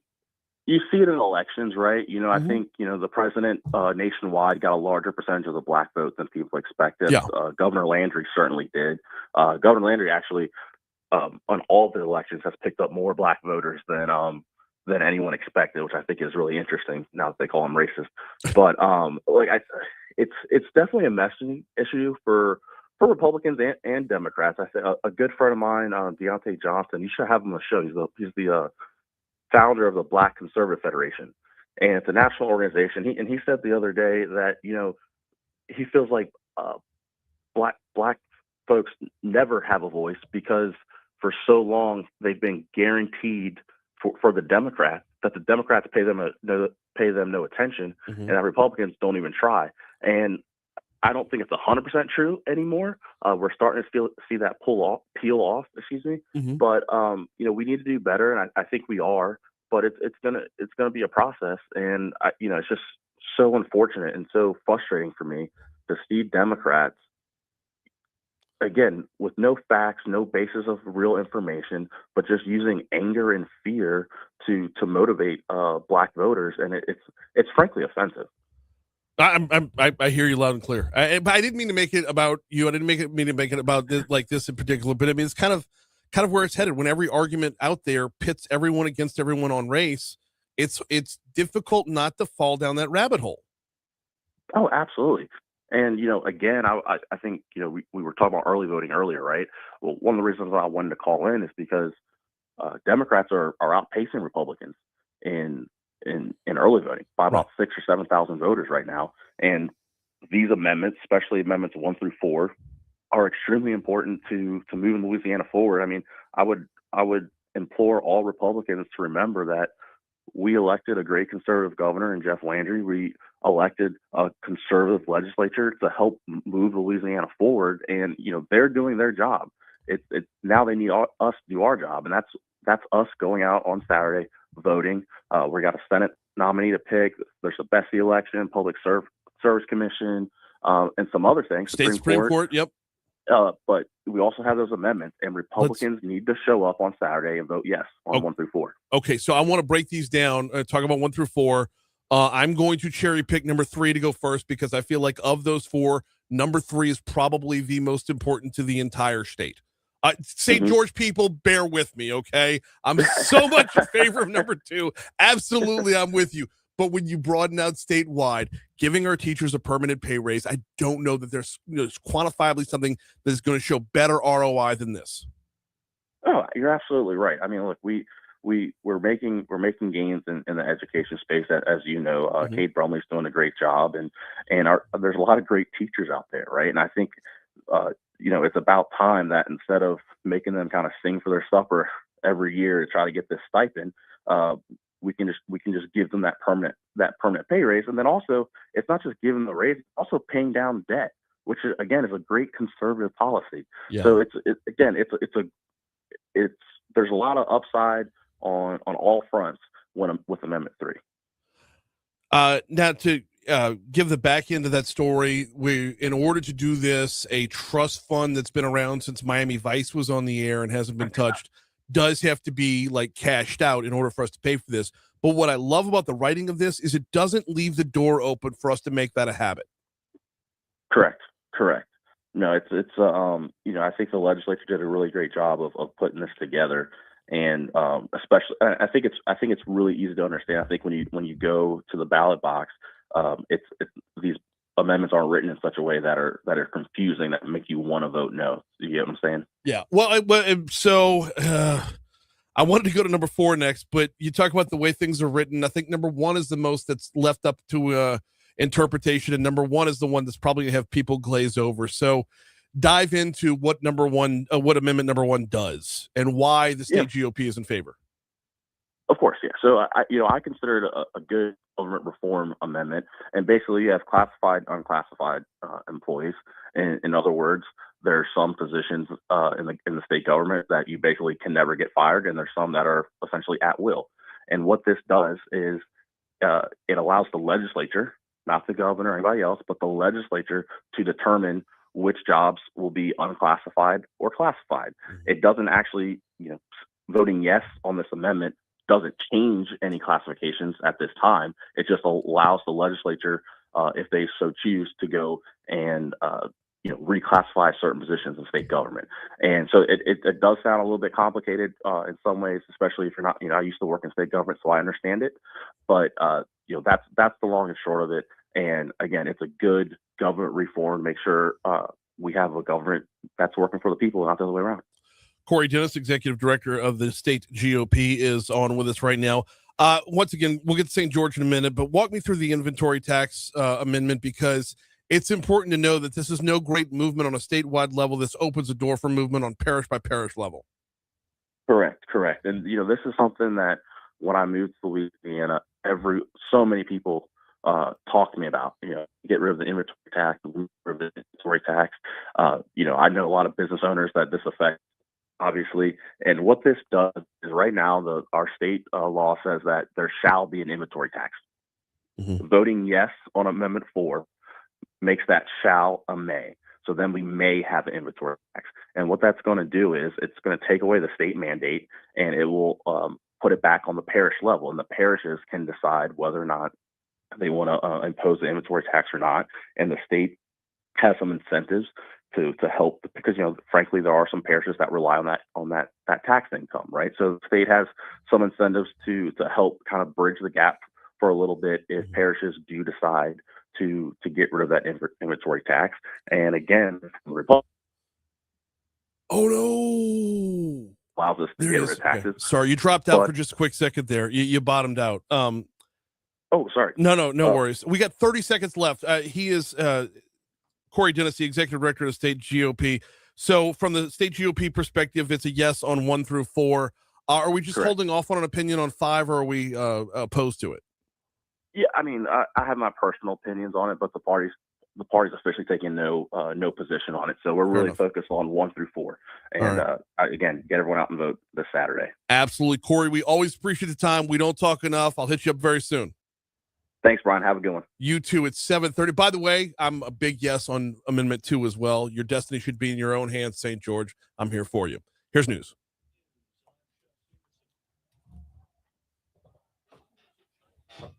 Oh, God, I'm so sore.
Paul Sawyer is 7 minutes away. Okay.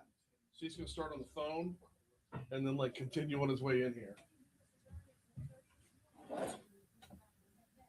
He feels bad about that, but it's damn good radio, believe it or not, because it's so in the moment.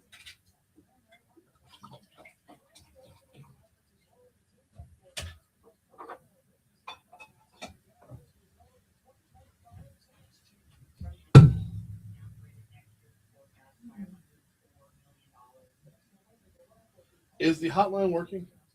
It should be, because somebody was able to call me.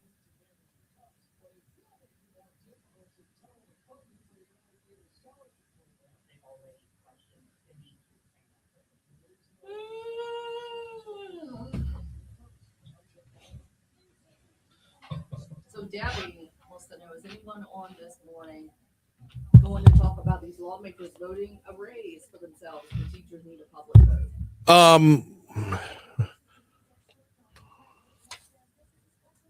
Okay, so no, hang on. The teachers' raise is not, the teachers don't need a public vote for a raise. Closing out the trust fund needs a public vote in order to fund the teachers' pay raise. I know we're getting into minutia right there, but that's the way that is. And I love it. You make that happen.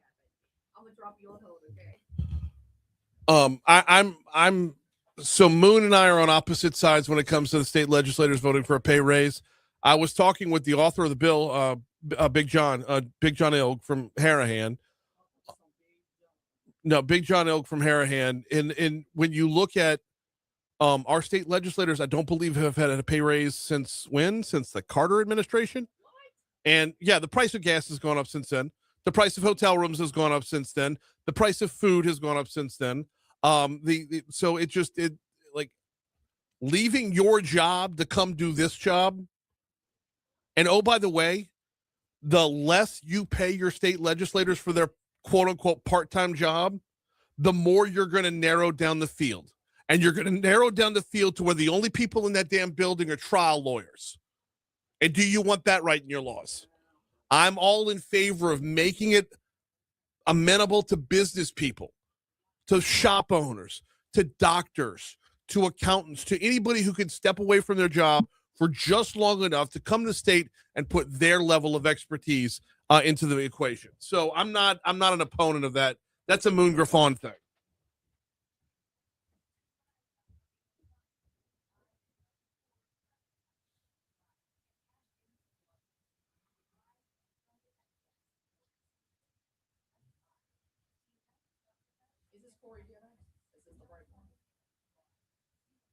Yep.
736 Talk 107.3 FM, WBRP, mornings with Brian Haldane, rolling right along. We're getting to State Representative Paul Sawyer here in just a quick second. Need to remind you about the folks over at Neurojust, Neurojust. I spell it for you every day to make sure you get to the right website. If you battle with anxiety or depression and you find that the antidepressants, the prescription meds, they're just not for you, TMS therapy might be the one for you. If the sit down, talk it out with a therapist is working for you, keep at it. Absolutely. But if you don't have the extended takeaway of results from that, TMS therapy might be right for you. It stands for transcranial magnetic stimulation. They specialize in it at Neurojust. Think of it like physical therapy for your brain. Love the partnership we have with them. They'll bring in somebody roughly once a month to give their testimonial. And I love hearing the stories because anxiety and depression, it gets mislabeled from time to time. And there's a lot that's on our plates on a regular basis that we might not be prioritizing right. We might have a little bit too much brain fog, a little bit too much sleeplessness. And you can learn more about how to treat that at neurojust.com. State Representative Paul Sawyer is on the hotline right now, though he is en route to the studio. How are you, sir? Hey, I'm great. I'm actually outside your building. You are outside the building right now. Are you at the side door? I am. Thank you. It is open. I just unlocked it from my phone. All right. Live radio. I love it. Yeah. Getting the play-by-play. I just heard the door close behind him. I love it. Hey, Paul, I hear you. So walking into the studio as we speak, we got State Representative Paul Sawyer coming in. Sometimes traffic gets caught up on you a little bit. So we will pivot and move that from a phone interview over to an in-person interview. How are you, sir? I'm great. I'm actually reminded of one of the things I ran on for state representative was traffic. Yeah. And so hadn't gotten there yet. Boy, I got a big reminder, but not to just segue into quickly, but there was I ran a bill on the House floor yesterday. So as your listeners know, when a senator introduces a bill and they move it through the process, they require a House member to carry the bill on the floor. And so the bill I ran yesterday was a Senator Foyle bill, SB 115. I'm catching my breath. Can you grab him a water, please? I mean, so for those that don't know, we're on the second floor, and that first flight of stairs is the longest flight of stairs known. It's like, think of the old state capitol. Like, it's ridiculously, I can go to the gym for an hour and be fine. I take that one flight of stairs and I'm done. And look, I'm a runner. and so thank you. Anyway, so what this bill does is it allows the Louisiana Department of Transportation and Development to take over the NEPA process, the National Environmental Policy Act process, which sounds like the biggest snoozer of all. But look, it used to be when we were trying to do major infrastructure projects, money was the biggest obstacle. Mm-hmm. And money is always a big obstacle. But, the biggest, if time is money, the next biggest obstacle is just a long amount of time it takes to get a project ready to be built. So like we just cut the ribbon on or broke ground on the Calcasieu Bridge. Mm-hmm. That took 25 years just to get through the environmental process. So think about that, 25 years just to get through the environmental process. That has nothing to do with the money. Right. And so similarly, people here in the capital region, as well as people like me who were just sitting in bumper-to-bumper traffic on the interstate, wonder what the heck is taking so long for this bridge, the so-called bridge on the Mississippi River, to be built. Well, we're going through the NEPA process, which literally takes decades. And so by transferring that responsibility from the federal government to the state, mm-hmm. the state has skin in the game. The state makes it a priority. If the state's in control, we can compress what the national average is about 17 years to build, just to bring a project ready for construction, 17 years. If DOTD takes over, we can compress that to 2 to 3. Wow. Yeah. And so this is compatible with what's going on at the federal level. The federal level, they're trying to reform the NEPA process. President Trump has been very engaged on trying to compress permitting. And I mean, again, it sounds like the biggest snoozer, but if you ask why don't we have a bridge in Calcasieu, in Baton Rouge, Comeet River Diversion Canal, major projects like that, it's because we spend decades just doing paperwork. Mm-hmm. So are there trade-offs of taking it over locally? Because if we're being quite honest, the federal government doesn't like giving up power on any front, and they don't like giving up control on any front. And we as a state would be able, to pivot on the fly a little bit better when you're running a smaller, tighter operation. But what would we have to give up on that back end? We really don't give up anything. We take ownership of a process that's outside of our control. So right now, the control is with in the instance of DOTD, the control is with the Federal Highway Administration. Well, DOTD is the junior partner on every one of these major projects, but we have to follow the lead of the federal government. We have to follow the lead of the Federal Highway Administration. This puts DOTD in pole position. DOTD has control. DOTD gets to bring the project, deliver the project. And keep in mind, the legislature earlier in the session the legislature and the governor have made project delivery a priority. So let's repair bridges all across the state. Let's build roads all across the state. Yeah. There's transformation occurring at the Department of Transportation and Development. And so inherent in all of that is, all right, if we're going to figure out more efficient ways to build the projects, let's also take ownership and compress the amount of time it takes to do paperwork. And the paperwork literally takes decades. And so that, in my mind, I'll keep saying it, permitting, paperwork, that sounds like a big snoozer. But if you ask yourself, what is the most aggravating reason why we don't have a bridge, for example, right. It's this. It is this. And so I'm actually very thrilled that Senator Foyle brought the bill, the department brought the bill, and I was thrilled to have the opportunity to present it on the floor yesterday. How'd it go? Aced it. Yeah. Awesome. So it's on its way to the governor. Oh, wow. Okay. So done and done. Yeah. Yeah. Love that. Yeah. And I'm looking at the digest of it right now. It's actually pretty simple, pretty straightforward. Very. Now, in translating what's written here to the possibility of the new Mississippi River Bridge, do we have to go through the NEPA process for all 3 proposed locations, or do we narrow down to location and then begin the process? Or the worst scenario is you go through it with all 3, you pick one, you go through it again. Well, so the NEPA process, so yes and no. So the NEPA process in this instance, you have to present options. So in one of those options, so you mentioned 3, one of those options is a 4th fourth option, which is don't do anything at all. And so in a NEPA process, that's always the option. Here are all the different options, but what if we don't do it at all?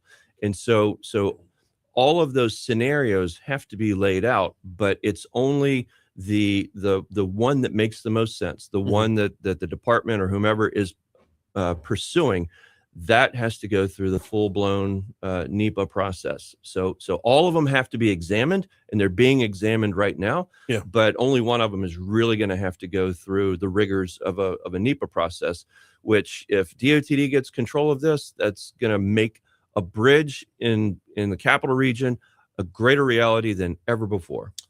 State Representative Paul Sawyer is our guest. I want to get to a couple of your bills as well in a little bit, but I'd be remiss if I didn't talk about what's going on at the state capitol just a couple of hours ago. Yeah. Redistricting, we have what appears to be, we have a new map headed towards the Senate floor.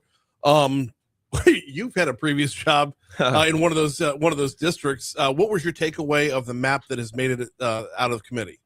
Yeah. So I think the biggest takeaway for people in the capital region, and this is what I think is important. Actually, let me back up. So right now, the House of Representatives, we're just observers. We're just watching what's going on in the Senate. And so as we're watching what's going on in the Senate, there's a lot of conversations. What's the map? What are the maps going to look like? What do we have to do here? What do we have to do there? And I think for the capital region, the biggest priority amongst our capital region delegation is just cohesiveness in the capital region. And the capital region, it's not just East Baton Rouge Parish, it's Livingston, it's West Baton Rouge, it's Ascension, it's Iberville, and surrounding parishes. And I can go on with all the parishes. Having those parishes connected together is very important. No matter what map comes over, it's so important. And in the current scenario, it's very balkanized. The current capital region is balkanized among numerous districts.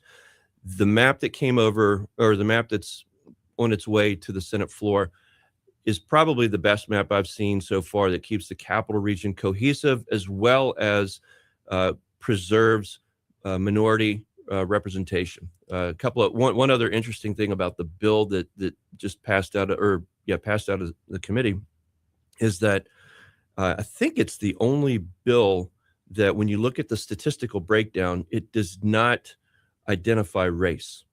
It only identifies party, right? Which even before the Supreme Court ruling on Calais, that is a permissive characteristic of redistricting. You can, under any scenario, under Voting Rights Act, you can redistrict according to party, and then the Supreme Court affirmed that you just can't do it according to race. Right. And so I think this was a careful measure by the Senate to identify a map that is based only on party and nothing else. So, in talking about that though, is it physically? I've been asking this question. I can't get a straight answer. Is it physically possible to meet the requirements of congressional districts while still adhering to the Voting Rights Act of 1965?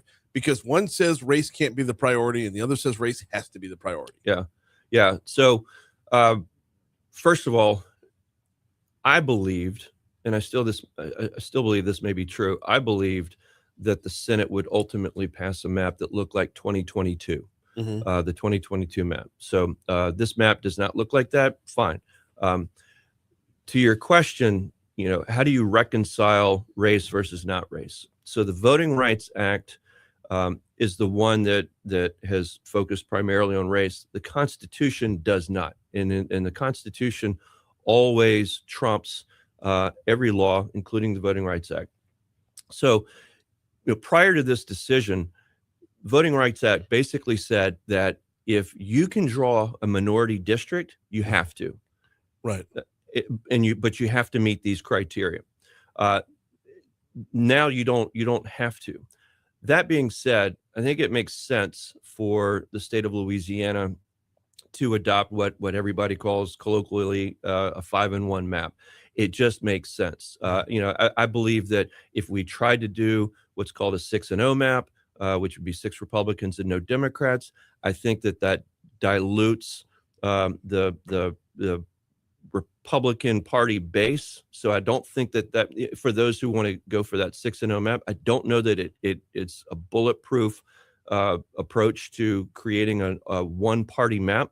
But then I also believe, whether you have Voting Rights Act or not, I also believe it is very difficult to achieve what we call a 4-2 map. And I think that was the crux of the Calais decision, or rather the Voting Rights Act versus the U.S. Constitution. Just mathematically, it is hard to accomplish a 4-2 map that satisfies the Constitution. Mm-hmm. And then I think it also is hard to do what we call a 6-0 map and satisfy the political goals of trying to achieve a one-party map. So, I think just realistically, a 5-1 map is a so-called 5-1 map is the most achievable map that the state of Louisiana can produce. So it sounds to me, and I don't want to put words in your mouth. We need to get to your stuff too, because we only got a couple minutes left. But it sounds to me like what the fruits of the labor of the last 2 meetings of Senate and Governmental Affairs has produced a map that is going to be amenable to everybody moving forward in the process. Not everybody. Let's just say it's going to be the most feasible vehicle. Okay, I think it's going to be. That's good phrasing. Yeah, I mean, because look, there, as you saw last night and early in the morning, there is a lot of emotion and sentiment wrapped up in this whole process. And look, by the way, back in 2022, the legislature did what they called the roadshow. They went around the state and they received input from Louisiana citizens everywhere, in every congressional district in the state. And they produced hours and hours of testimony. Well, what we've done in the last 2 Senate Government Affairs Committee meetings is we have compressed all of that roadshow time into 2 meetings. And there is, as I say, a lot of emotion, a lot of sentiment wrapped up in this whole process. But at the end of the day, it all comes down to math and logistics. And I think that, and I say that not in a political sense, but if you want to run the rigors of the courts, I think that the only way that we're going to be able to run the rigors of the courts and satisfy the Supreme Court, as well as voters of Louisiana, and what's achievable in the Louisiana legislature is this so-called 5-1 map. Paul Sawyer is with us for just a couple more minutes. We're going to run long here, and then I appreciate the hustle to get down to the studio. Amite River, I'm sorry, the Amite Basin Flood Control Funding Bill. How are we looking here? Yeah, look, I geek out over stuff that makes people's eyes glaze over. So you keep saying that, but every time you talk about it, I'm dialed in. I love this. I love this bill, and I've been working with Senator Rick Edmonds on it as well, and Representative Dixon McMakin. And so we've got two bills, but and they're both neck and neck to get over the finish line. And I hope whichever one gets there first, let that happen. But what this bill does is it takes revenue from the Amite River Basin area. So for listeners, that's basically the capital region. It takes sand and gravel revenue and it keeps it, severance tax revenue, and it keeps it in the Amite River Basin, and it's put forward to flood control along the Amite River. Why sand and gravel severance? Well, a lot of the mining activity that occurs along the Amite River and its tributaries, it doesn't comport very well with the hydraulics of the Amite River, and it can occasionally exacerbate flood conditions or flood risk. And by the way, let me tell you, the landowners, the miners, the concrete aggregate community, the whole supply chain of concrete, they're all on board with this idea, because we're all creating this partnership where we're taking local revenue that otherwise just disappears in the state general fund and goes to who knows where. And we're putting it towards flood control in the Amite River Basin. And look, Brian, I don't have to remind you or anybody that 2026 is the 10th anniversary of the 2016 flood. That's correct. And you have to ask yourself, what huge, meaningful measures have we done to address the flood risk that was presented in 2016? And we're chipping away at it, but I feel like this is a real comprehensive way where we can really address the flood risk of the Amite River, which benefits everybody in the Amite River Basin. You need an hour. Just when you come, no, because we take a deep dive, and like I'm about to tie that particular bill back to our original topic. We have more in common with those in the Amite River Basin than we do with the people of Mansfield or Stonewall, and yet they're in the 6th right now, and I'm in the 6th. You know, just that in a nutshell is the original argument to the redistricting. Absolutely. So, yeah, in the meanwhile, communities of interest. Exactly. Compactness and communities of interest. Absolutely. State Representative Paul Sawyer, always appreciate the time, sir. Thank you very much. Quick break. We've got, we're coming back next on Talk 107.3. That always goes by too fast, man. That's well, like the first 2 minutes, I'm like, I know. I'm so sorry. I should have like monologued a little longer there. But actually, you were doing great, and the light on government was just no traffic at the light. I'm just sitting there going, go, go, what, the one right there by the interstate? Yeah. Oh, there's no camera. Run that. Oh, okay. Yeah, no, I do. Yeah. There's a lot of mornings where I'll just. Of course, I get here before dawn. So yeah. Well, nobody was there, and it's so aggravating. But hey, kill all the mics, please.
So good. Thank you.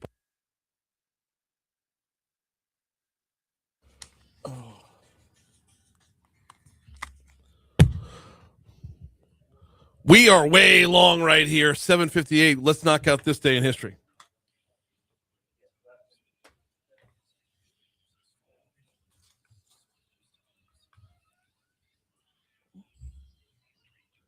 Give me 2 minutes. Okay. All right. Coming in hot with just 3 of the very best. All right. Let's see. Discovery of Pluto back in the year 1939. At the time, it was considered the 9th planet. Awesome. Love it. Love it. I feel like Wait. Going all the way back to 1639. It was Uranus. Not mine. Yeah, it was discovered. Right. This day in 1637, the table knife was introduced. Oh my gosh. Yeah. He said, no mine. You know what? Jumping ahead. Why not? 2003, the Iraq War countdown dominates global headlines at the time. 2009, Friday the 13th remake opens on the actual Friday the 13th weekend, crushes the box office. Awesome. 2012, encyclopedias stop being printed, the physical copies, after more than 240 years. End of an era in classrooms. Yeah, that's the day that Earth died right there. Hey, this day in 1981, St. Pope John Paul II survived an assassination attempt. Yep. Birthdays today. You got Morgan Wallen, Robert Pattinson. No notable deaths on this day. I don't have a national day. It's also Tyrann Matthews' birthday today. Woo-hoo! And he used to be funny. Stephen Colbert's birthday too. Yep, that's it. Amber out.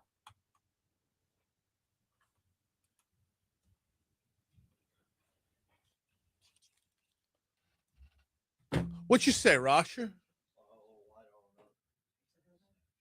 Paul Sawyer. State representative from District 69. Used to be Garrett Graves' chief of staff.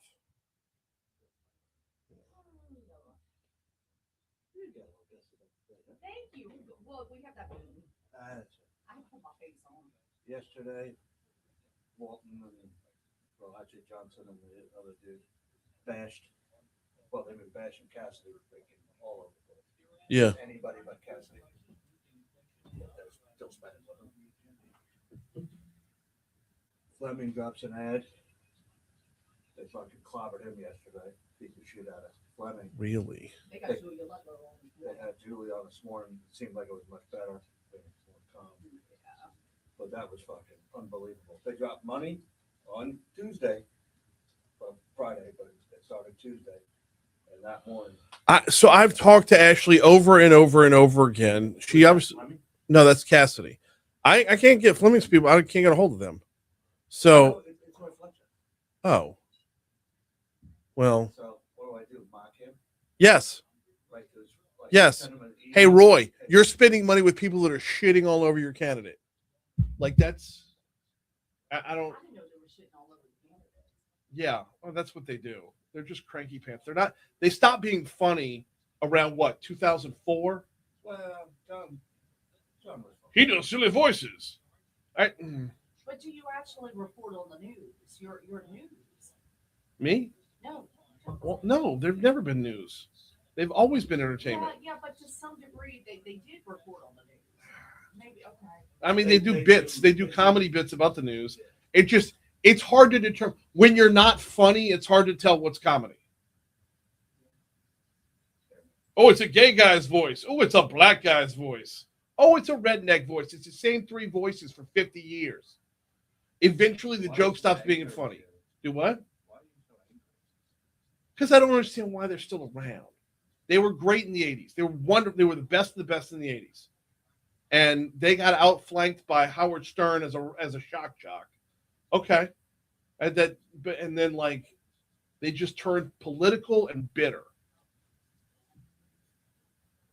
How does that make you feel? Like The fact that, well, because you come down here weekly to tell me that others are spending money with them. I don't understand why others are spending money with them. I don't get it. And I share in your frustration. That's my point. So, but yeah. Brian Haldane here. Spend with us, and I won't bash your candidate. I don't bash any candidates. That's the thing. I mean, when people don't call me back, I call them out for it. Cleo Fields. That's what? That's how it all started. What? Fleming, they had an appointment with Fleming to be on air like 6 months, 9 months ago. Oh, really? And they didn't call back. Okay. And then Fleming denied it on air. And I was like, no, I have the text message right here. The same number we're talking about. Don't you have Fleming's cell phone that you can text him? I don't think so. I have Moon's cell phone, and he's Moon's co-host. So. Text Moon and say, "Can we get Fleming?" Like, what the hell? And you fire Roy Fletcher as campaign manager? That's another one that frustrates me. And from the day you told me the story about, is the mic off? Awful.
Maybe that's who we're talking about. I don't know. Maybe.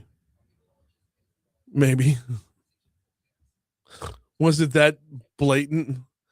Was it that transparent? Bro, where's my boy at?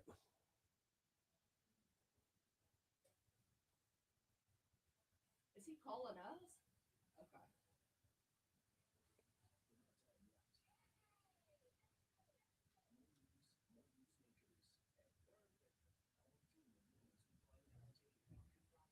What's he saying like that? Oh, you're calling him. Shit. Wait.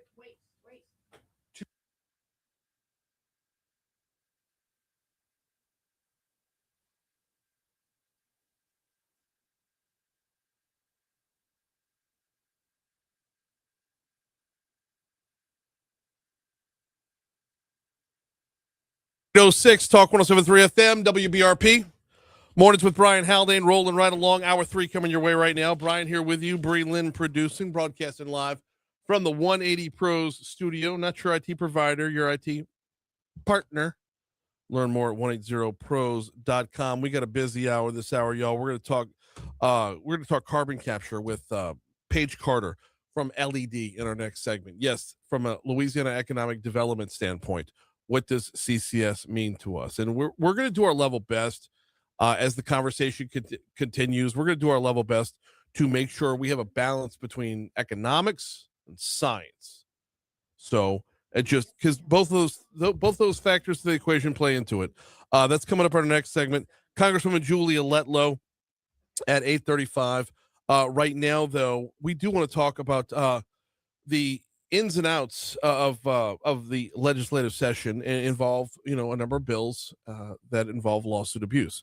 We team up with Louisiana Lawsuit Abuse Watch on a regular basis to bring us some of these conversations, and we're about to dive in with Jared Varnado in just a second as we're looking to get him connected with him over here.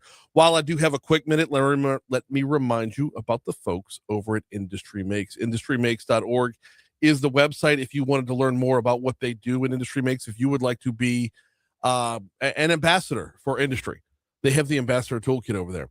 Industry Makes is all about making sure the voice of industry is a unified voice, providing accurate information about the manufacturing world, the chemical industry, the businesses that run the state, the businesses that not just keep things moving within a state, but make all the products that we use on a day-to-day basis. Sorry, I'm trying to get my next guest on the hotline real quick. Try it one more time. Louisiana's manufacturing sector and the businesses support it. Just they can't stand on the sidelines and watch people protest, watch misinformation get spread around out there, watch other people telling their story. They've got to tell their own story. So if you want to learn more, visit industrymakes.org. Become an ambassador for industry at industrymakes.org. In the meanwhile, let's. He says he's waiting, Breland. So, yeah, there we go. All right, looking to connect with Jared Varnado. Jared Varnado is a small business owner out in Livingston Parish. It's a towing company. And all too often we get wrapped up in the world of, insurance battles and lawsuit abuse and, vilifying trial lawyers and the like. But what we don't do is hear the stories of those whose actual businesses are affected by that which goes on inside the state capitol. So we welcome him aboard right now. Jared Varnado, how are you, sir? Good morning, Brian. Good morning. Welcome aboard. Appreciate your patience with us getting connected right there. The backstory is the news break was a busy one, so we were a little bit late in connecting, but I appreciate you hopping on board this morning. We got a little bit to talk about here. I want to start with just your story, your business, and what got you involved in the conversation of lawsuit abuse. So I am third generation family business in the towing industry. Grandfather started in 1957, but I'm also the president of Louisiana Towing and Recovery Professionals of Louisiana. Mm-hmm. And so being involved in that, you get involved with the political side, and Ms. Renee at LMTA has kind of drugged me in and got me involved as much as possible. And so, the insurance impacts us as well. Towing is not usually on the spotlight. It's usually trucking industry because they're a larger industry, but we're here doing the same job, and we have the same struggles. Let's talk about why. I mean, because when we think about the trucking industry, we're thinking about big trucks and fleets and whatnot. And when it comes down to it, a tow truck is a truck. It's a truck with $1 million policy. And we have targets on us just like the trucking industry does. I've heard some horror stories through some members of our association that, a couple accidents and they've had to close their business because they couldn't afford the insurance anymore. When you say $1 million policy, what does it take in your business to make that a profitable business? That's a good question. At the rate that the insurance is going up, it's difficult to even fathom that. Just so happened our insurance renews this week. Out of 14 trucks, my insurance is over $400,000 a year, and I've got a clean record. There is some towing companies that have had some minor accidents and nothing major, but it happens. $50,000 to $70,000 per truck per year. Jared Varnado from Varnado and Sons Towing is our guest. We're talking about lawsuit abuse, and oftentimes that conversation involves not just your service but the business you do. How does it have effect on the business end? So on the business end, we try and keep our rates affordable for our customers, but there's also another side of it is, if somebody gets in a wreck and doesn't have a towing company they want to request, that's considered a non-consensual tow. Mm-hmm. And non-consensual towing is regulated by the Public Service Commission. So we don't get to raise our rates. They dictate what our rates should be and give us a raise if they see according. So it's and on the flip side of that, as an average over the state, companies have about a 65% retention rate of vehicles that get left to them to dispose of. And so, you try and factor in, I'm only getting paid 35% of the time and our rates are lower than the neighboring state. It doesn't add up. Okay, hang on, because you just said a whole lot right there. First of all, you said on a non-consensual tow, you are not allowed to dictate or have a say in what your rate is. That's up to the PSC, right? And then you came back around and said you're only able to collect 35% of the time, which means 65% of that business is left uncollected on the table. How does that affect your rates on consensual tows? So they do not regulate our consensual tows. Right. And so you run the numbers and figure out, okay, well, what it costs for insurance, what it costs for fuel, what it costs for the employees and the equipment. And you just have to factor in those numbers and figure out what's an affordable rate that, your customer is willing to pay and hope that you can make a profit on it. So where I'm going with this, by the way, Jared Varnado is our guest. Where I'm going with this, Jared, is if not for the handcuffs on the non-consensual side, the consensual tow cost could come down considerably. So for folks like me, for just the general populace out there, when we're calling a tow truck, we're paying for that non-consensual lend inadvertently. Yes. Ridiculous. When you look at a balance sheet, when you look at your budget, there's no way around that. That's if you're going to stay in business. And by the way, for every towing company that goes out of business, the cost is only going to go up as well because the supply side is shrinking. So in order for you to stay in business, basically everybody out there ends up footing a little bit of the bill. That's correct. And just to add to that, I ran some numbers. 2 years ago, there was 430 towing companies in the state of Louisiana. This year, there's going to be around 380. And most every one of them I've talked to closed due to insurance rates. So what are you looking at the Capitol? What are you eyeing up at the Capitol? Is there, when it comes to it, is it just an overall push towards any bill that can help you out on the insurance front, or does it get a little bit more particular, a little bit more specific with what you're looking for? I mean, really, it's I hate to say it, but it's the tort reform bills that are being pushed. Mm-hmm. We saw it last year. Ms. Renee at LMTA did an amazing job of getting a handful of bills and getting some of them passed, some of them didn't pass, and they're following up with it this year, and they're not giving up. And we do what we can to work alongside with her and try and get get it out, get the information out, and inform people of, hey, this is a real problem. You get people that get in a simple minor accident and they see dollar signs and they want to go to the doctor and they go to these attorneys and not all attorneys, but there are some bad actors that have their own doctors that they send them to and their own chiropractors, and they just run the bill up. One of them that I felt was a very important bill that got shut down last year was the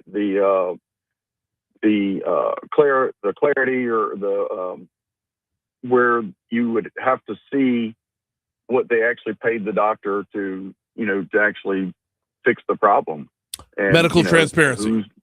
Medical transparency. That's what I was looking for. Yep. Thank you. Yeah, absolutely. And yeah, that was a big one. I think that's a huge one. Same, because if we could show that what is billed back to the insurance company is not exactly what was catered to in the hospital or the doctor's office, that disparity right there, insurance companies base their rates off of loss, rates off of projected loss.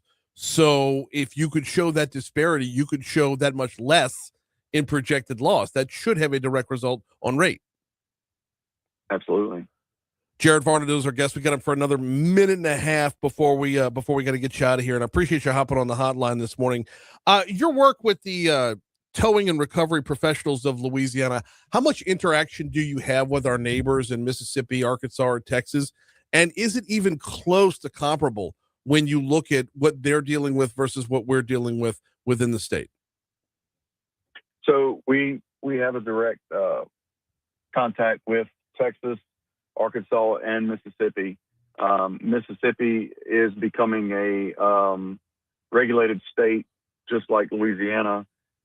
Their insurance, for years, their insurance was a fourth of our rates. Mm-hmm. But I did talk to somebody on the board earlier this week, and he said their rates are starting to increase drastically due to this same situation. Texas is a different ball game. And then Arkansas as well is regulated, but their insurance is substantially cheaper. When it comes down to it, I mean, is it when it comes down to it, like, would you be allowed to operate in other states to make things easier, or is it just a matter of that's not a viable business option either. No, so there was some companies that reached out and went to other states to get insurance. Like some of the trucking companies here, they open a sub office in in Mississippi or in a neighboring state, and they operate in both states for the cheaper insurance. In Louisiana, in order to operate a tow truck, according to Louisiana law, you have to have the vehicle registered in the state of Louisiana. So we are pinned to the state, and we just have to deal with the high rates and hope that it gets better. I see. Even the workaround is shut down to you. Yes. He is Jared Varnado. Man, I appreciate you hopping aboard this morning. Can we get you back on at the end of the session, kind of do a little post-mortem on the session, because I love tracking progress as it moves along. I know with personal car insurance, a lot of us saw relief last year, but when it comes to the professional end, when it comes to the fleets, when it comes to the trucks, y'all did not see nearly as much relief as the rest of us did. Can we get you back on when the session's over for a little follow-up? Absolutely, Brian.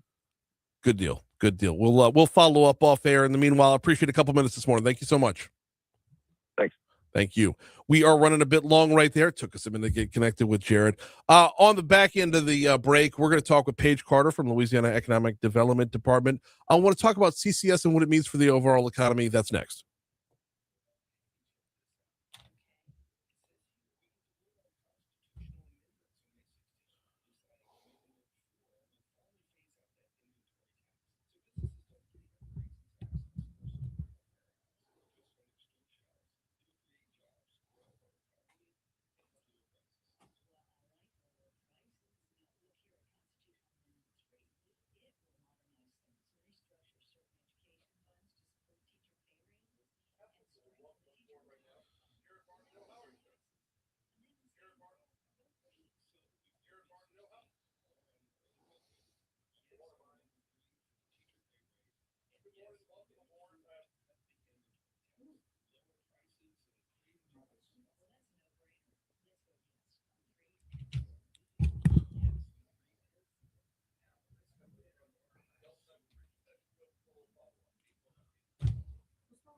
That's why I hate those commercials.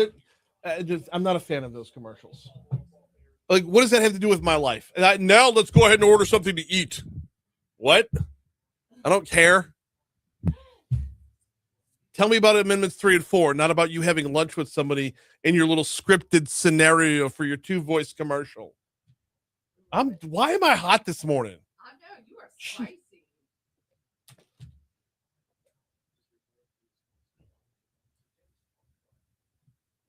You need a stiff vodka martini. I'm out of vodka. I've been out of vodka for a week now. I figure if I don't buy any vodka, I won't drink any vodka. But I think you need some vodka, Brian.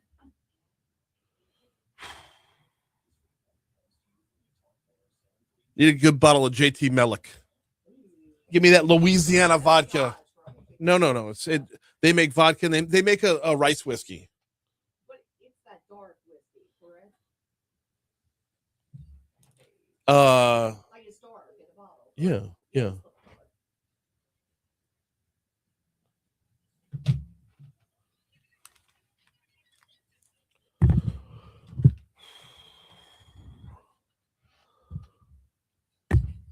$820 Talk 107.3 FM WBRP. Running long there. My apologies. Paige Carter from the Chief Business Development Officer for Louisiana Economic Development has been waiting patiently. Paige, thank you so much for your patience right there. How are you this morning? Good morning, Brian. Thank you for having me on. I'm doing well. And yourself? Glad to have you on. I'm doing really well as well. We're moving from one controversial issue to one that probably shouldn't be controversial, but for some reason it is. We're going to talk a little carbon capture this morning. And I want to open with this conversation.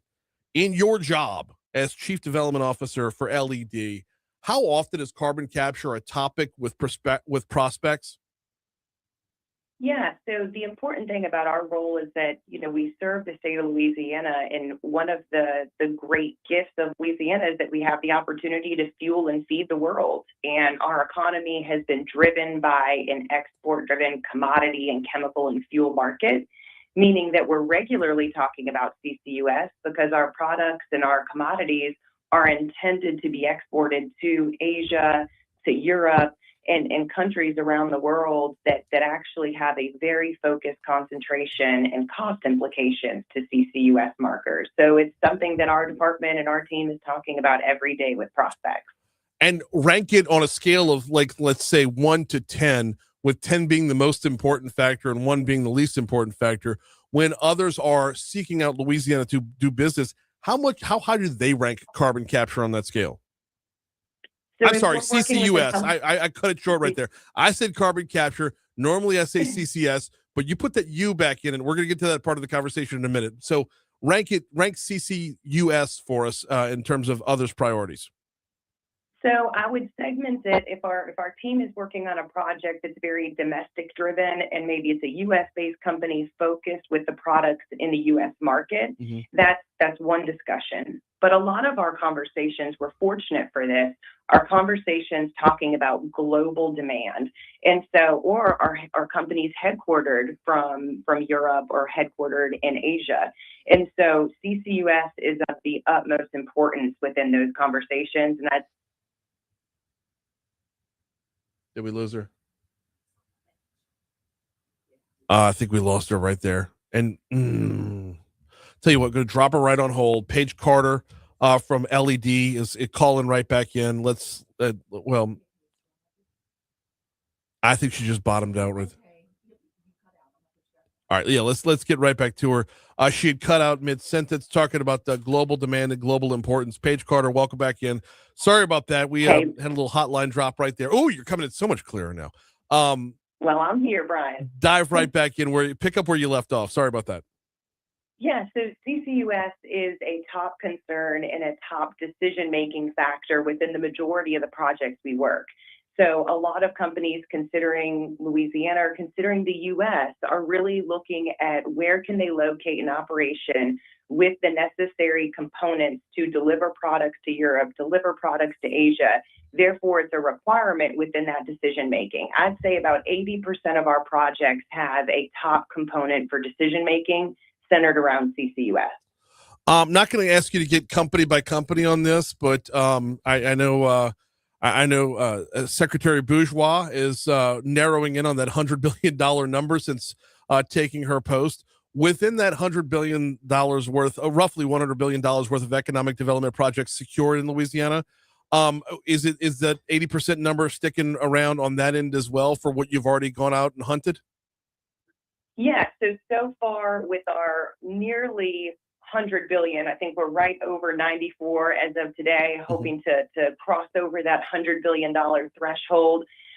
What we look at is really since about 2023, 2022, how many of the projects we have announced that our team is working to bring to fruition. And we have a set number. I want to say it's over about 50 billion of that is dedicated and requires a CCUS component to make that final investment decision actually operational. But those numbers do transcend that 100 billion, and they go into the past administration as well, because we are responsible for bringing those projects to fruition as well and bringing those employment opportunities to reality. Paige Carter from LED is our guest, talking a little bit about the role of CCUS when it comes to economic development. All right, let's break this down. When it comes to CCUS, give us the breakdown on the C, the U, and the S on the back end here. How much are y'all able to not just pivot, not just sell on capture, but the effective storage and the potential usage of? Yeah, so the storage component is something that is involved in, again, probably about 80% of the projects that we're working. And we are constantly seeking out the utilization of those products. And so whether that be being able to use carbon within a fertilizer or a chemical or as a feed within the process, what we still have to do is be able to capture the carbon and then be able to use that as a derivative into a utilized product. So we are consistently seeking those types of opportunities out. Unfortunately, the U is not quite as developed as the S part, the sequestration and the storage component. We've been doing that for over 50, 60 years, especially in the utilization of enhanced oil recovery. So we're very fortunate to have not just the expertise, but the research behind the sequestration component. And we're hoping the utilization components will catch up to the S parts as well. So when it comes to the storage, when it comes to the sequestration part of this, how much geology have you had to learn? Well, I'll tell you what, I spent about 6.5, 7 years on LSU's flagship campus, and I spent a lot of time with my petroleum engineers, my geologists, and the research that has taken place at our institutions across the state is remarkable. Mm-hmm. I think it's one of the most unknown expertise that we have. But a lot of our research institutions have been working alongside oil, gas, and the extraction companies for years, for generations. And so fortunate for me, I was able to spend a lot of time really getting to know those researchers, those individuals that have dedicated their life to this S part of the CCUS sequence. And so I'm fortunate for that experience with my colleagues across the higher ed system. Oh, no, absolutely. And how important is that synergy, that working together with oil and gas, that working together with, let's say, fuel, future use of energy in Louisiana over at LSU? How important are those partnerships to leave you confident in your job to go out and market Louisiana on this front?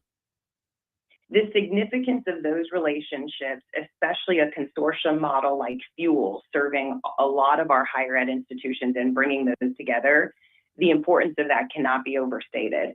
Companies across the world are looking for places to locate where they can research and they can evolve alongside a community.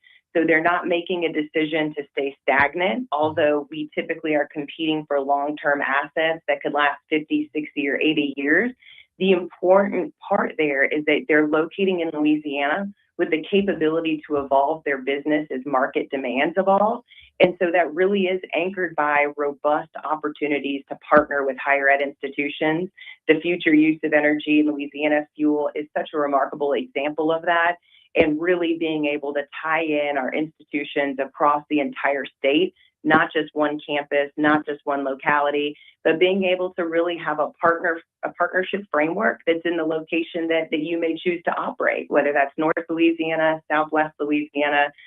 Fuel is really such a great conduit there for that type of integration.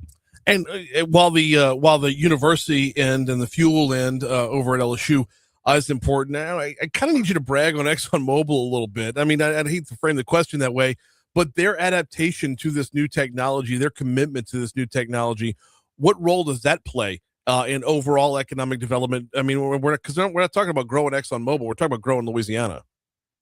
Yeah, one of the most remarkable things is you look at one of the most influential companies in the world, not just in Louisiana. We're talking about one of the most influential companies in the world, betting on Louisiana, betting on CCUS and the evolution of energy and the creation of their low carbon solutions. They created an entire new business line to ensure that their company had the expertise in the research and the transportation infrastructure through their acquisition of Denbury. And so really seeing a company like Exxon say that we're going to take this risk and we are going to lead the charge for the world is really just a remarkable applause goes to them. And as it pertains to the higher education framework, Exxon has been a lead across the state in developing scholarships for workforce pipelines. Their scholarship programs range multiple institutions, everything from 2-year and certification programs to 4-year and graduate degrees, so that as an industry, they have access. And keep in mind, Exxon doesn't have exclusivity to those students, but as an industry ecosystem, we have access to well-educated and informed talent. Exxon's also been a remarkable partner around safety and training and establishing new safety and training aspects at Suella and at a handful of other institutions so that our community members and our public service members can be well trained to respond and should any safety needs or emergency needs arise. Exxon's also been very invested and involved in the research and ensuring that Louisiana institutions are evolving alongside the future use of energy so that we are equipped with the best experts in terms of the research to make that evolution possible. So really a huge applause to the foresight, establishing a brand new line of business in their LCS business, their low carbon solutions business, that allows Louisiana the opportunity, again, to lead the world around the future use of energy alongside one of the most global, affluent, and influential companies. I love that you mentioned both the Denbury acquisition and safety and training in the same answer right there, because that's like saying, tell me you're going to do it better without telling me you're going to do it better. Combined into one. Exactly, Brian. That's exactly. 100%. Yeah. Paige Carter with the Louisiana Economic Development Department. I can't tell you how much I appreciate a couple minutes this morning. Thank you for hopping on board. Absolutely, Brian. You have a great day. You too. We'll talk soon. Ran long for news right there. Local news, traffic, weather. Congresswoman Julia Letlow joins us next.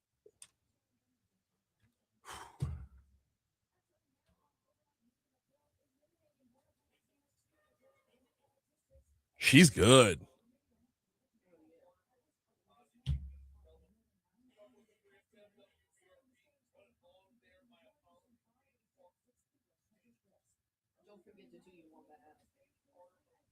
Oh, yeah, thank you.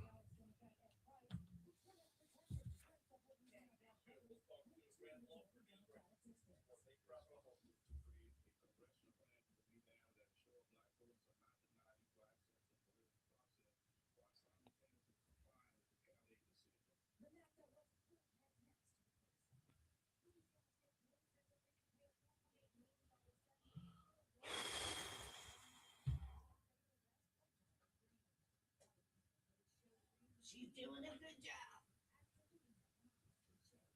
Hey, Julia. Hey, good morning. I'm doing so well. How are you? You sound so good. You sound refreshed, caffeinated. You must be just bulldozing the week. It's game time. It's game time. I know this is what Brian said. It's game time. Yes, ma'am. Okay, we're in break. We'll be coming to you in a hair, okay? Okay.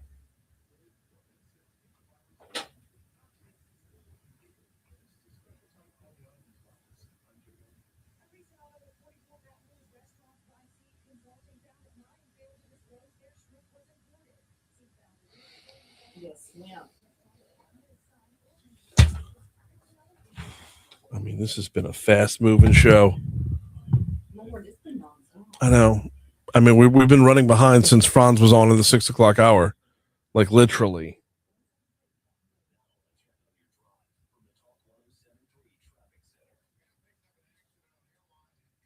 We had exactly like 1 minute and a half for this day. Yeah.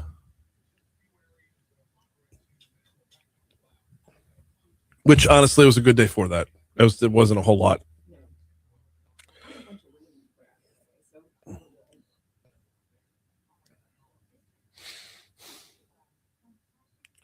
All right, let me knock out one bath before we get to the Congresswoman.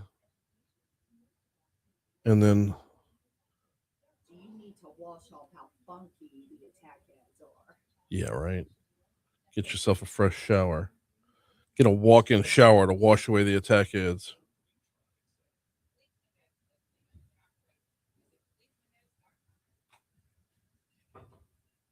What is this?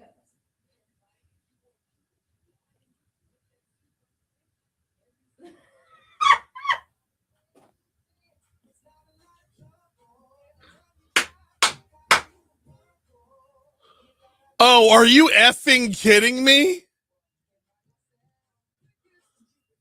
Click it.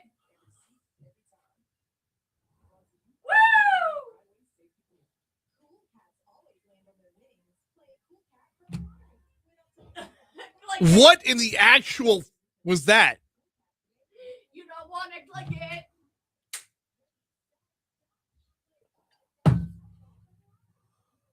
Jesus Christ.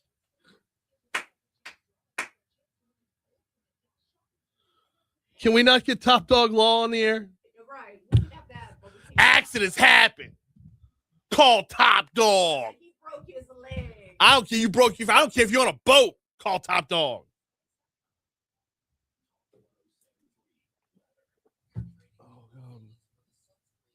That made my day.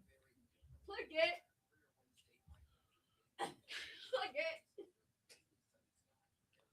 For those of y'all on Facebook Live, Cupid, as in the Cupid Shuffle and Flex, Which, by the way, Flex is actually better than the Cupid Shuffle.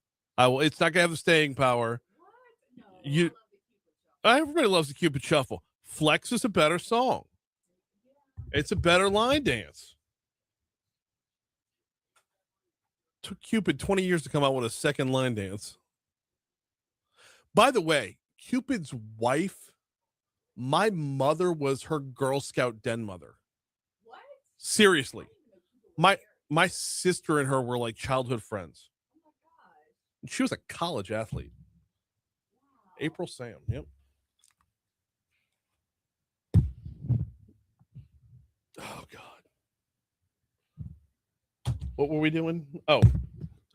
We were clicking. No. One Bath and Closets, onebathandclosets.com is the website if you want to take a good look at explore the space. Take a good look at the space in your closet. Take a good look at the space in your bathroom. Are you maximizing that space? Are you utilizing that space the way you would like to? My wife and I walked down this path last year when it came to the master bathroom. Our house was built in 1964. The bathroom of 1964 is not built for 2026.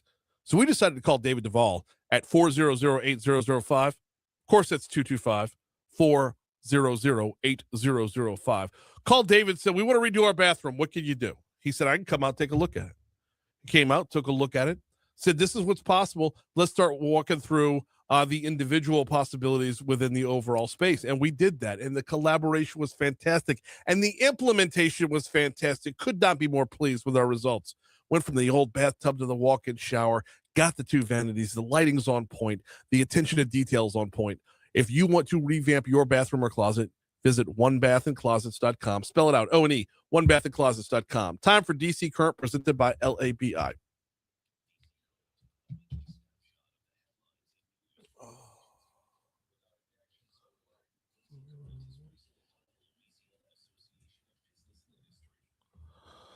Congresswoman Julia Letlow joins us on Wednesdays to have a little conversation about what's going on in our nation's capital. She's on right now. How are you?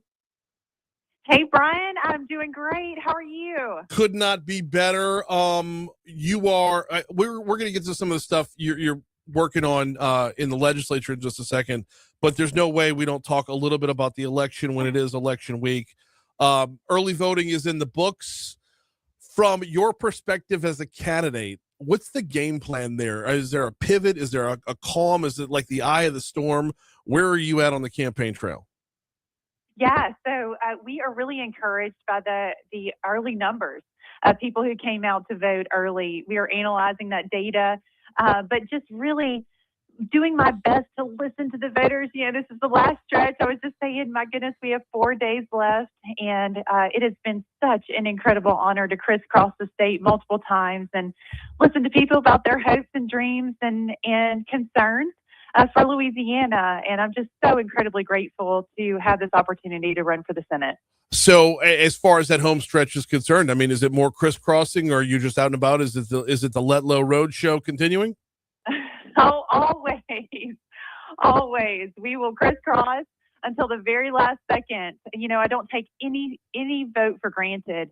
And as much as we can get our story out, the good news, and really just, that of course we have the Trump endorsement and, excited about that, but also just sharing the platform and all that we've been able to deliver for Louisiana, I think is a huge part of the story as well. And people have been so receptive, Brian, wherever I go. I see their heads nodding when I talk about fighting for a future for our kiddos. And my goodness, now that I've had time to just look back and reflect about what a whirlwind these last 3 months have been, again, the honor of a lifetime. No, absolutely. Congresswoman Julia Letlow is our guest. This is DC Current, presented by the Louisiana Association of Business and Industry. You learn more about your state's Chamber of Commerce at labi.org. All right, as you're out on the campaign trail and the campaigns, I mean, it's just natural for this time. Things start getting very, very negative, not from the campaigns themselves, but the PACs that are in it as well. How much are you, or how much of your interaction with those you are meeting is having to go back and restate and re-explain things that you've explained before? How much of the negative campaigning is hitting home on the campaign trail? Well, when you have close to $14 million dumped on your head in negative campaigns, You do have to spend a lot of time, sharing your heart with people and how all of those are false and people will make up. I remember talking to my parents early on about, praying about running for this race, and they just said, okay, but. And I talked about the negativity that will most likely be thrown at me. And they said, well, what could they hit you on, Julia? As parents do. And I said, oh, Mom, Dad, they'll make it up. Yeah. And of course they have. And that's disappointing. I wish we could run on our platforms and our records and dreams and hopes for Louisiana. But unfortunately, that's not the case in Louisiana. I accept that. But again, wherever I go, Brian, you know me, I'm an optimist at heart, and I'm going to share the good news about Louisiana and the work that we've done, and don't like to focus on the negative. But you're right. When you get 14 million dropped on your head, you have to answer a few questions along the way. And when I do answer them, people understand. So again, it's just been an incredible experience. Can we break away for just a quick second and get away from the candidate and pivot over to being a mom?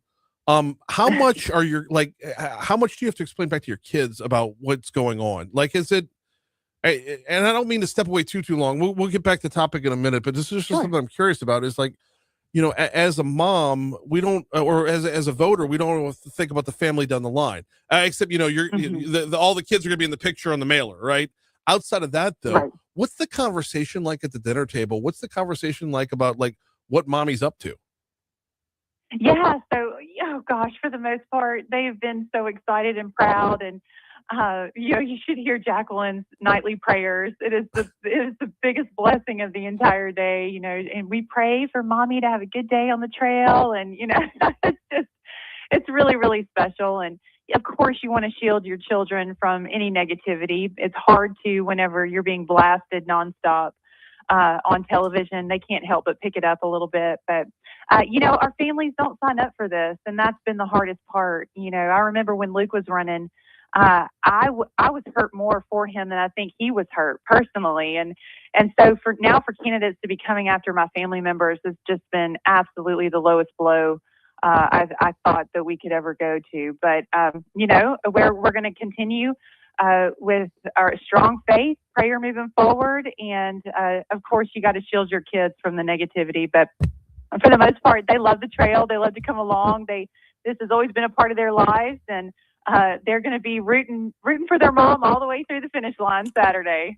Congresswoman Julia Letlow is our guest. Finish line isn't Saturday. Well, one of the finish lines is Saturday. I mean, there's going to be potentially two more after that. So let's pivot from the campaign back to the business at hand. You are on, with us as the Congresswoman from the 5th District. What is the No Delays in Disaster Relief Act? Yeah, so I introduced this last week.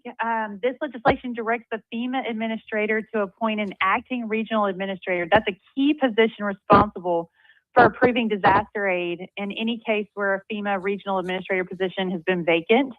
And so that's what's so important after we have one of these natural disasters. One thing I've heard a lot about as I travel Louisiana is the need for more streamlined approval for FEMA aid. All too well, Brian, how important that is. We know natural disasters are going to hit again. And this really just streamlines. It requires the head of FEMA to ensure that key personnel are in place to approve disaster aid, that we don't have to wait for months and months and months. It also requires FEMA to provide a report to Congress on how quickly that aid is being approved. And so really proud of this bill. I know you've been talking to me about FEMA for years now. Yes. And we actually need to do something to reorg and make it work more efficiently for the people that it was intended to from the very beginning. Why would a regional administrator post be vacant, and how long does it take to fill that on a permanent level?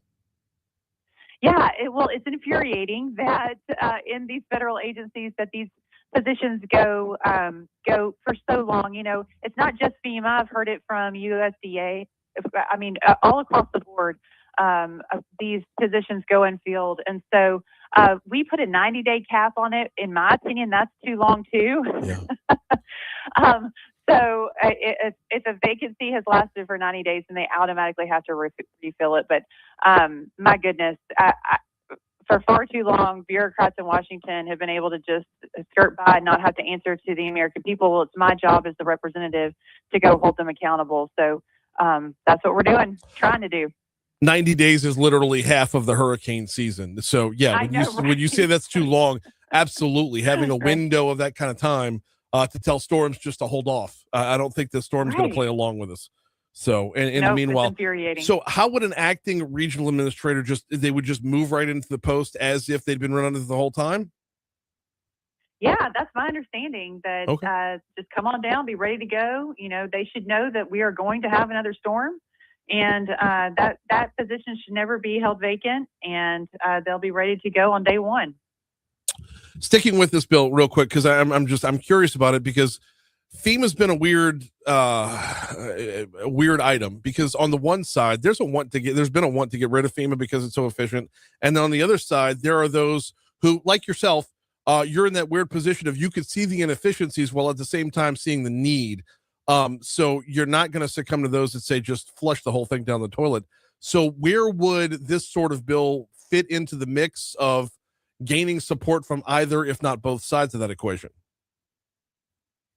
Yeah, so I mean, I'm hopeful that it will move through committee and then go over to the Senate and become law on the president's desk. But FEMA has just been such a letdown, honestly. Yes.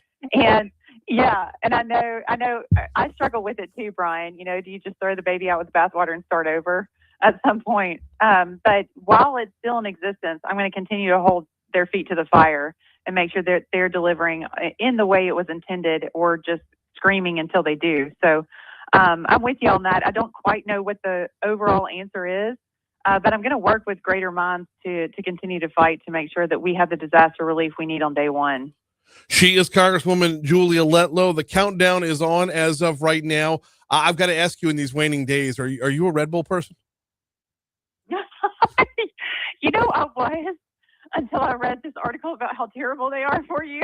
I didn't mean to run you into trouble with the Maha moms on the back end of the interview. That could have been dangerous. Yeah.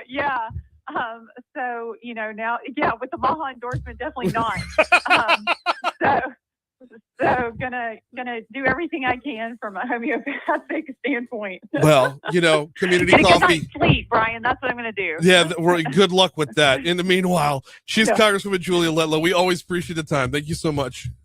Thank you, Brian. Thanks. DC Current presented by LABI. I wasn't thinking about the Maha in when I asked her about that. As the words were coming out of my mouth, I'm like, that's a bad call. Don't say that. But it's the last couple days. She's not got hours. The countdown is down to hours before Election Day. She said 4 days. That's counting today. Wednesday, Thursday, Friday, then Saturday's the big day. And we'll be dialed in on Saturday night, 8 to 10 p.m. right here on Talk 107.3 FM.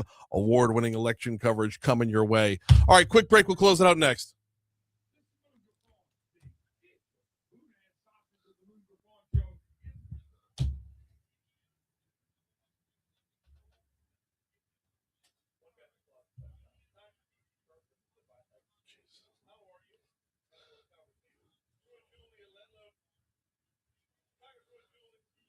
Julia Letlow.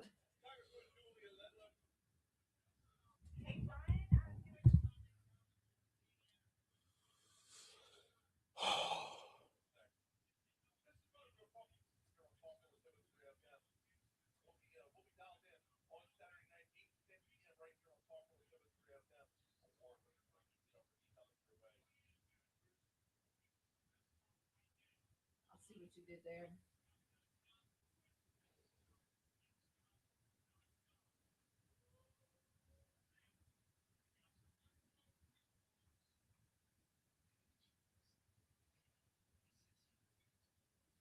You got Joe Teal fired up.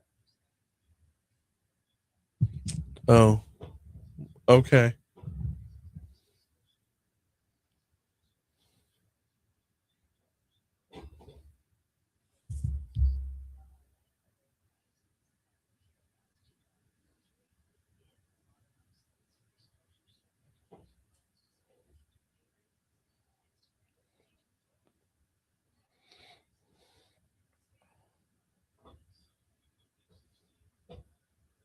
Oh my goodness.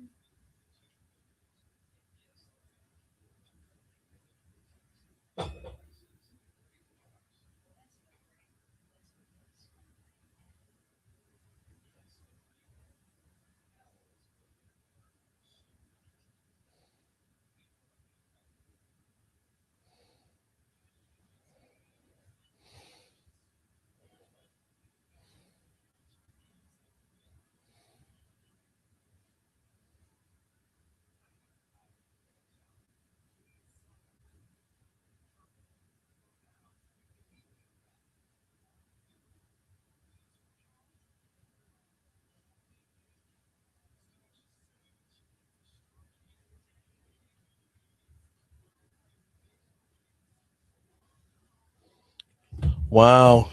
I'm catching some shit. What happened? Oh, for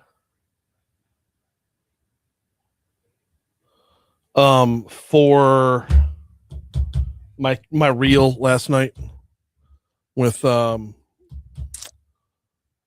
it's just enough with the testimony. Just shut it down. Oh, trying to silence people.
.856 Talk 107.3 FM WBRP mornings with Brian Haldane rolling right along.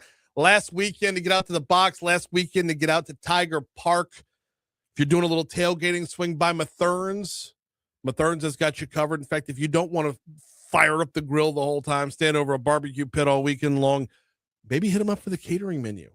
They're right there directly across the street from Tiger Stadium, the closest full-service grocery store to both Tiger Park and Alec Box Stadium. Mathern's has got you covered. Love telling you about the rewards app because you earn cash towards more groceries every time you shop. Yeah, you can get whatever you forgot for your tailgate. Cold beer, chips, meat, whatever. They've got you covered. But if you really want to do it right, look up those catering trays. Grab yourself some boudin balls. Grab yourself some fried catfish. Call them up. Get creative within. They've got more than 50 trays you could choose from if you don't want to create your own. Download the Mathern's Rewards app today. So it took all night to get it done, but the Senate Governmental Affairs Committee did move forward with a map. Gonzales Democrat Ed Price presented his map first, by the way. And after more than 5 hours of public discussion, on top of the hours and hours of public discussion on Friday, it was voted down 4-3.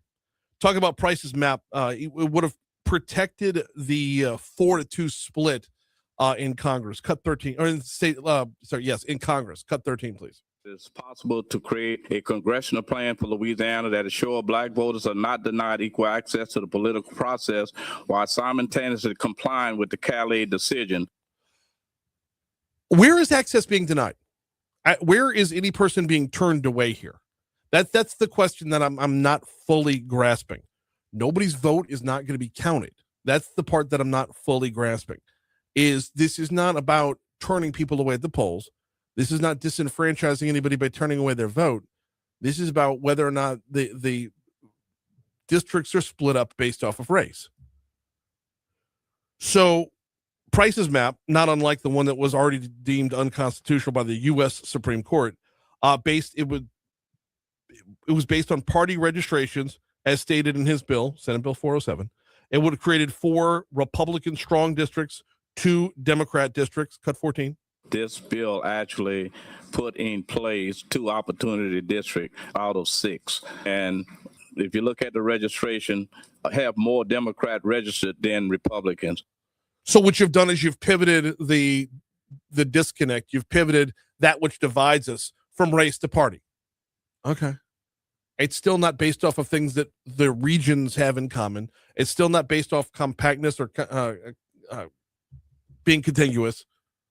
It's still based off of that which is divisive. So it was after midnight that bill was shot down. Committee votes down Price's bill.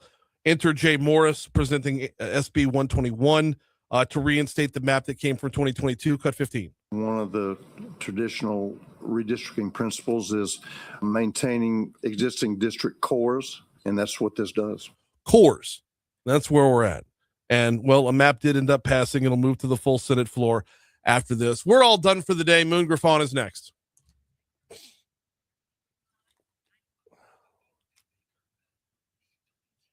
All right. Should I bother going back in to see what the comments are?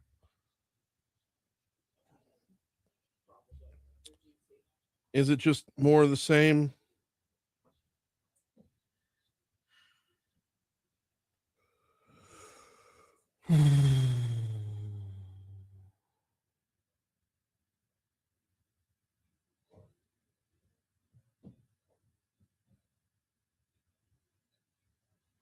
Oh, interesting.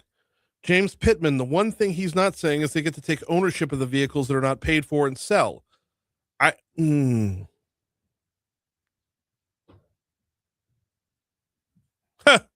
But overall, $400,000 for 14 vehicles is, well, that word starts with a C, but I don't know what the rest of that word is. Byron says, what kind of man picks Cupid as their stage name?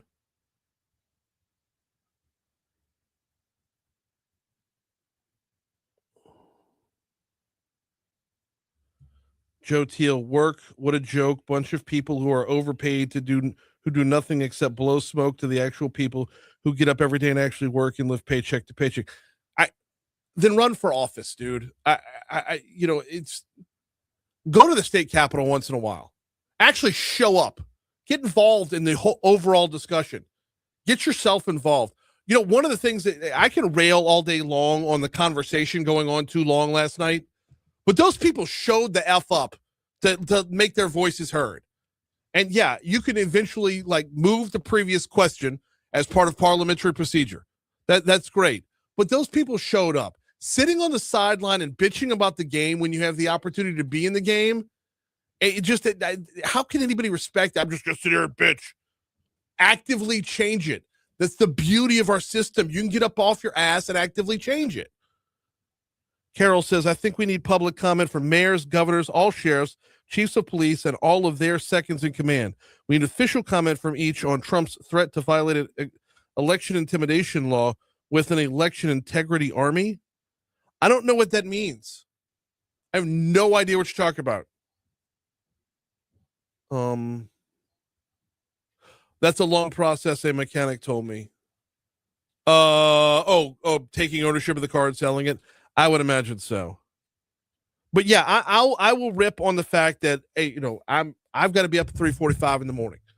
And if I'm sitting there after midnight watching stupid testimony of people who have no idea what the actual law states, no idea what the requirements are of a district, they're just talking about how they feel about losing a black congressman. It's that your feelings are not part of this equation. The facts of the matter of the equation. Stick to that argument. That being said, I'll rip on them all day long, but they showed up. They showed up to try and make a difference. And I will have the backs of those who are showing up every time out. Disagree or not, every time out. You're at least, when you show up, you're doing the minimum of saying I'm here. When you sit on the sidelines and want to bitch about everything, I don't know how to help you out there because there is no moving forward. All right, we gotta get out of here. I gotta go.